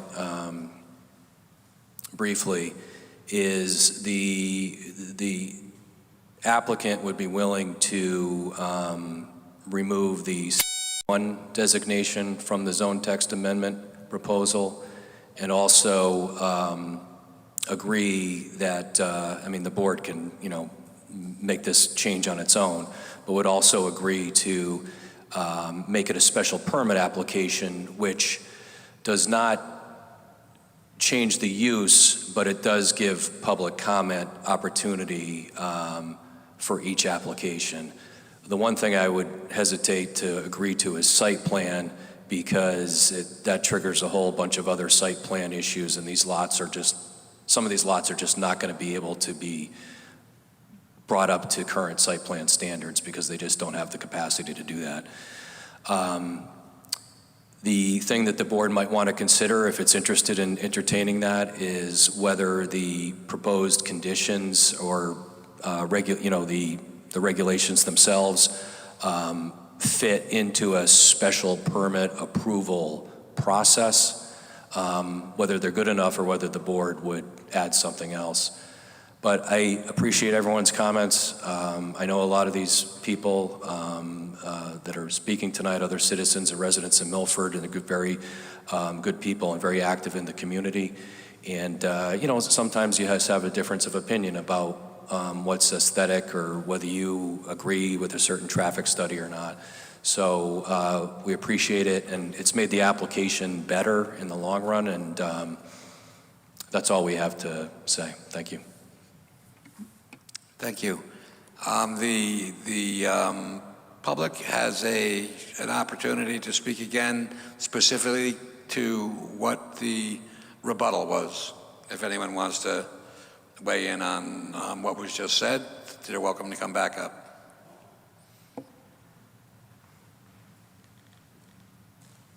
Peter Cozzolino, 31 Gulfview Court.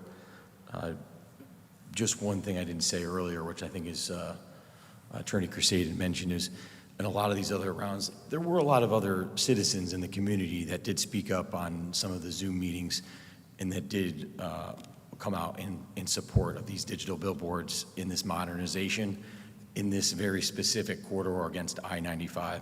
And I think I'd just be remiss if I didn't. I had spoken to a lot of people in the community and business owners, and there are quite a number of people that found this as a common sense modernization specific to these locations on I-95.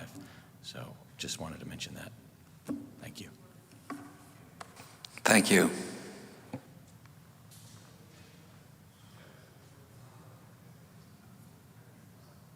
David, question to you first. With an indication from the applicant that they wish to change the language of their application. What would your recommendation be how to proceed? You have a couple of choices. You can try to amend it on the fly in a motion, which I would not recommend. You can have the applicant come back with a modified application for board consideration. But the question that you have to ask yourself is it really addressing the concerns that you heard tonight from the citizens? And I mean, all I heard was they were going to limit it, they would remove one zone, but everything else, would remain the same, including the lighting levels that they wouldn't need to follow. So it's up to you.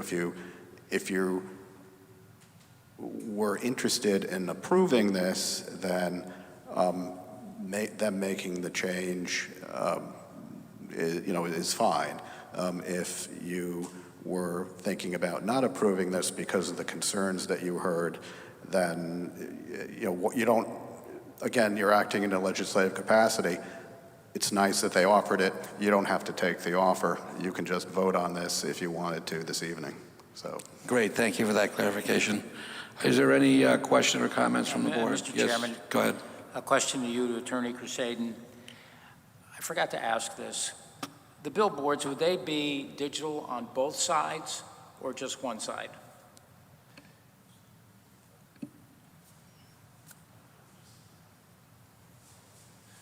That really just depends on the location.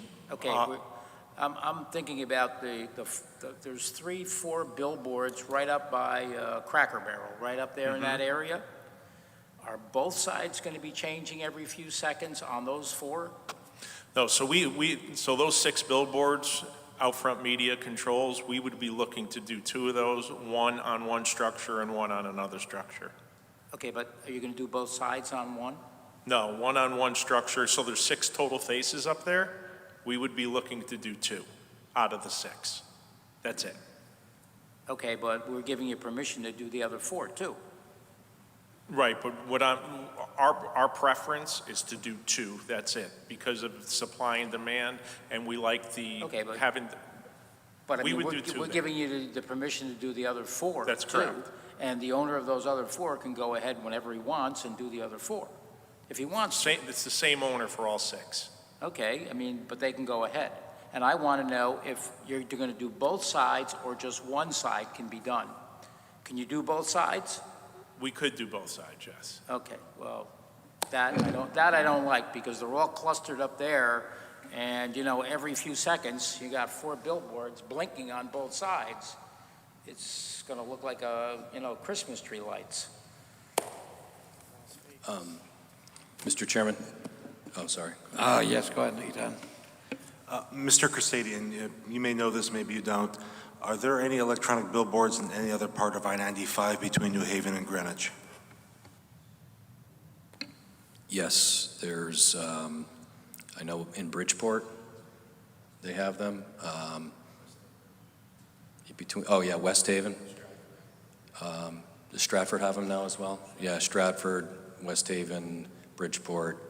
I don't know about further south. In New Haven as well, yeah. And do the planning and zoning boards in those towns have to approve, to your knowledge, the use of those electronic billboards? I know in New Haven they did. I know that, according to Mr. Gannon, all of them did. I was going to say I know West Haven did, but I wasn't sure about.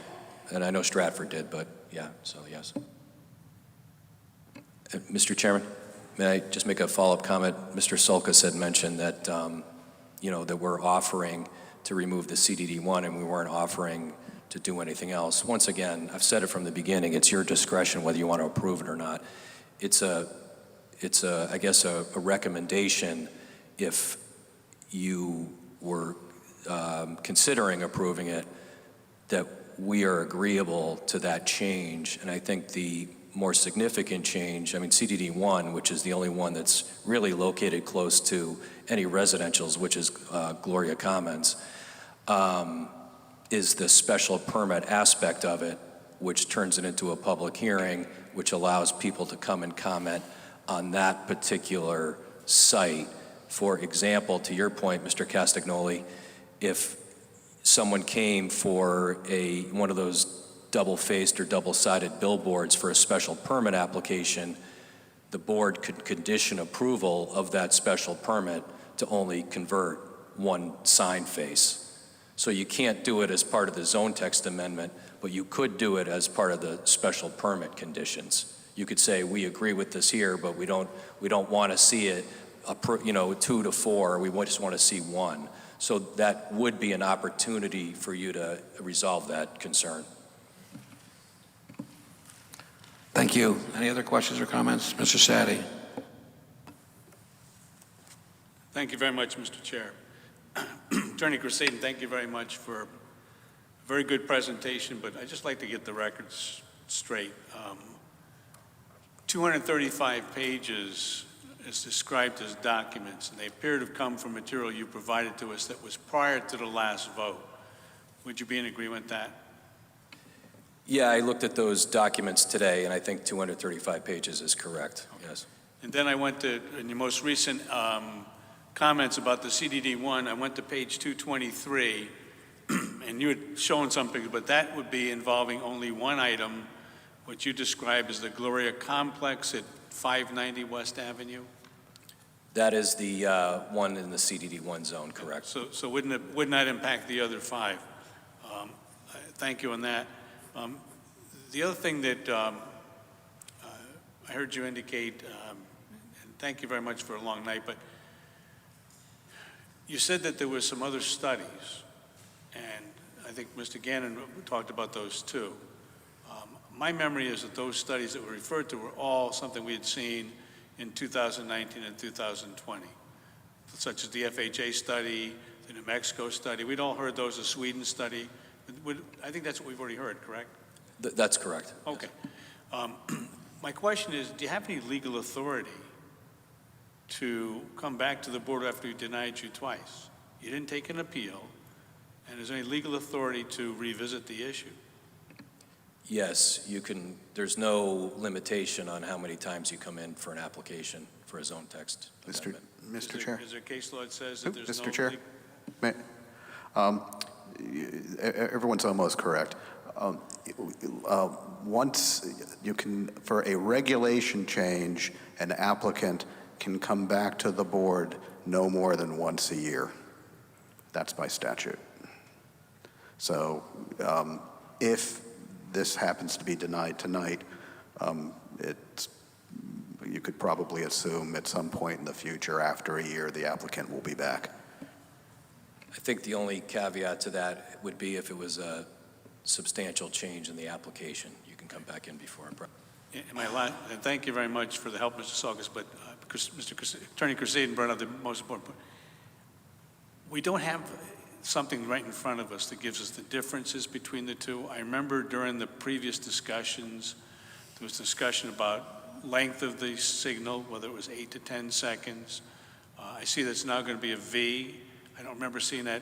I mean, is there anything that's a substantial change to your application that you have in front of us now that we didn't see back in either 2019 or 2020? As the application was filed, there was no change. Okay. Based on discussions tonight, if the board saw fit to remove the CDD1 and make it a special permit versus an over-the-counter permit, that would be the only change. But as it was filed, there was no change, but that was over 2 years ago when the application was last filed. Thank you very much, Mr. Attorney Crusaden. Mr. Chair, I have no further questions at this time. Any other questions or comments from the board? Any objection to closing the public hearing? Okay, the public hearing is closed. I would hear a motion.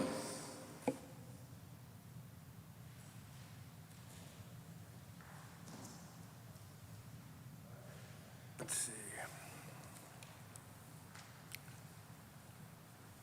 I move to approve as presented the petition of Kevin Crusaden Esquire for a change to sections 5.2.1, 5.2.5, 5.3.6A, 5.3.6B, and 11.2 to allow modernization of existing conforming and legal non-conforming billboards along the I-95 corridor and conversion to electronic digital billboard signs, excluding the CD1 area, zone rather.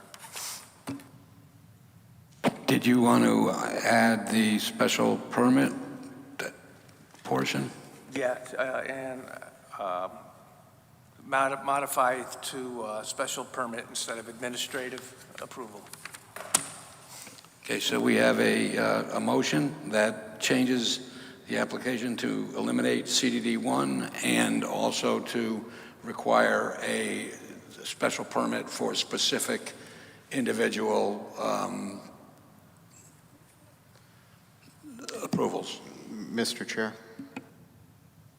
I'm just wondering if the board does that, if it would be better to have a motion, if the board wants to approve this and craft a motion that's different than what was submitted, it might make sense to give staff time to craft something with the applicant that would take into account what you're looking for versus just saying special permit or taking out the zone.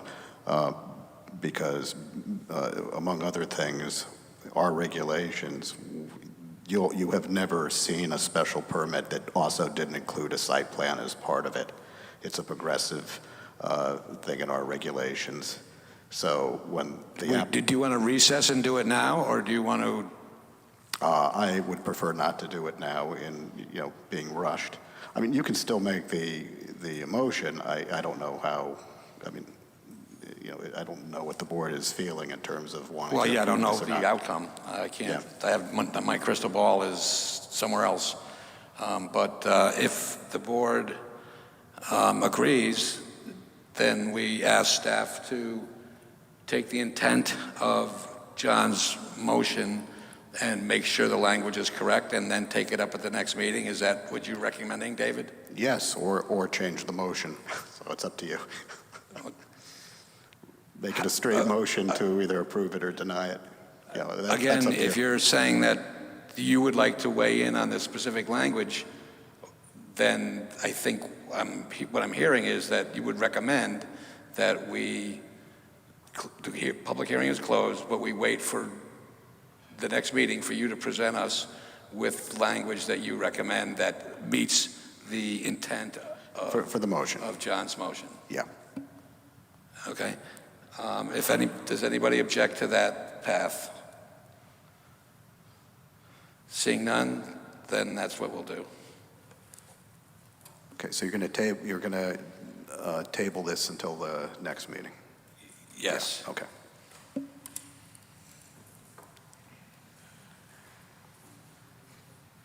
Next order of business is old business. I don't see any. Liaison reports. None. Our next meeting is going to be after this meeting. Okay. The subcommittee reports. We had a meeting with regard to ADUs, and we are going to continue those meetings. We will welcome any member that wants to join that subcommittee. Just reach out to David, and you'll be informed of where and when, and you'll all be welcome as long as we don't end up with a Mr. quorum. Chairman, what subcommittee are you speaking about regulation? Yeah. I have a question for Mr. Sadi. Did the applicant who just left, did they come to the regulation subcommittee? No. They did not? No. Okay, should they have come to the No, they don't have to. Anybody can pay $500 or whatever it is and present a regulation change, tax change or regulation change. All right. Sorry, Mr. Chair, do we have a usual scheduled time for those subcommittees? It does change. varies. I think we're looking at Wednesday, and it's usually not the Wednesday after a meeting, but like a week from tomorrow, and it will be a Zoom. Oh, that's my golf day, so I don't. So the date of the next? We don't meeting? have a date yet for the next subcommittee meeting. So it's not tomorrow? Or do we? I don't know. I'm asleep. Based on the last subcommittee meeting, they wanted to have it, you guys wanted to have one tomorrow. I don't know if you still do. Yeah, well, I think that we were under a little more pressure because we didn't opt out yet. Okay, so yeah. we can just reschedule it, that's fine. Yeah, yeah. Okay. So David will poll anybody who wants to come in, and we'll try to find a time that's, anyone that wants to join can join. POCD, we will update you another time on that. Next is the approval of minutes. Do we have a motion? I move to approve the minutes. Second. Okay, we have a yes. That means motion to approve. Do we have a second? All those in favor of approving the minutes? Aye. Opposed? They are approved. Staff report. Is there anybody who wants to make a motion to return to Zoom? Yeah, I'll make the motion. I made it last week or 2 weeks ago. Okay. I'll make it again. Okay, we have a motion. Do we have a second? We have a motion and a second. I'm sure we could discuss it for an hour, but I would like to just go right to the vote. Does anybody object to just going to the vote? No objection, but I suggest we go reverse alphabetical maybe, for a difference, but we should go the way. Oh, come on. A little levity. Do you think I can do that at this hour, Bob? You have more faith in me. The motion on the floor is to 2 meetings hence to have a remote meeting. Okay, I'm going to do it. Mr. Zaharidis? This is a motion to have remote, Yes. then I am against the motion. Mr. Sadi? In favor of the motion. Mr. Mortimer? I'm in favor. Mr. Moore? Against the motion. What did he say? I'm sorry, I didn't hear John. What did you say? I'm in favor. In favor. Mr. Moore? I didn't hear you. Against the motion. Mr. Collegian? I'm against the motion. Mr. Cater? I'm against it. Mr. Sorry. Mr. Hirsch? Against the motion. Mr. Castiglione? Ms. Austin? Against the motion. And Chairman Cush? I'm with the motion. We don't know what we have. Did you count? The motion does not pass. Staff report. None this evening. Motion to adjourn without exception.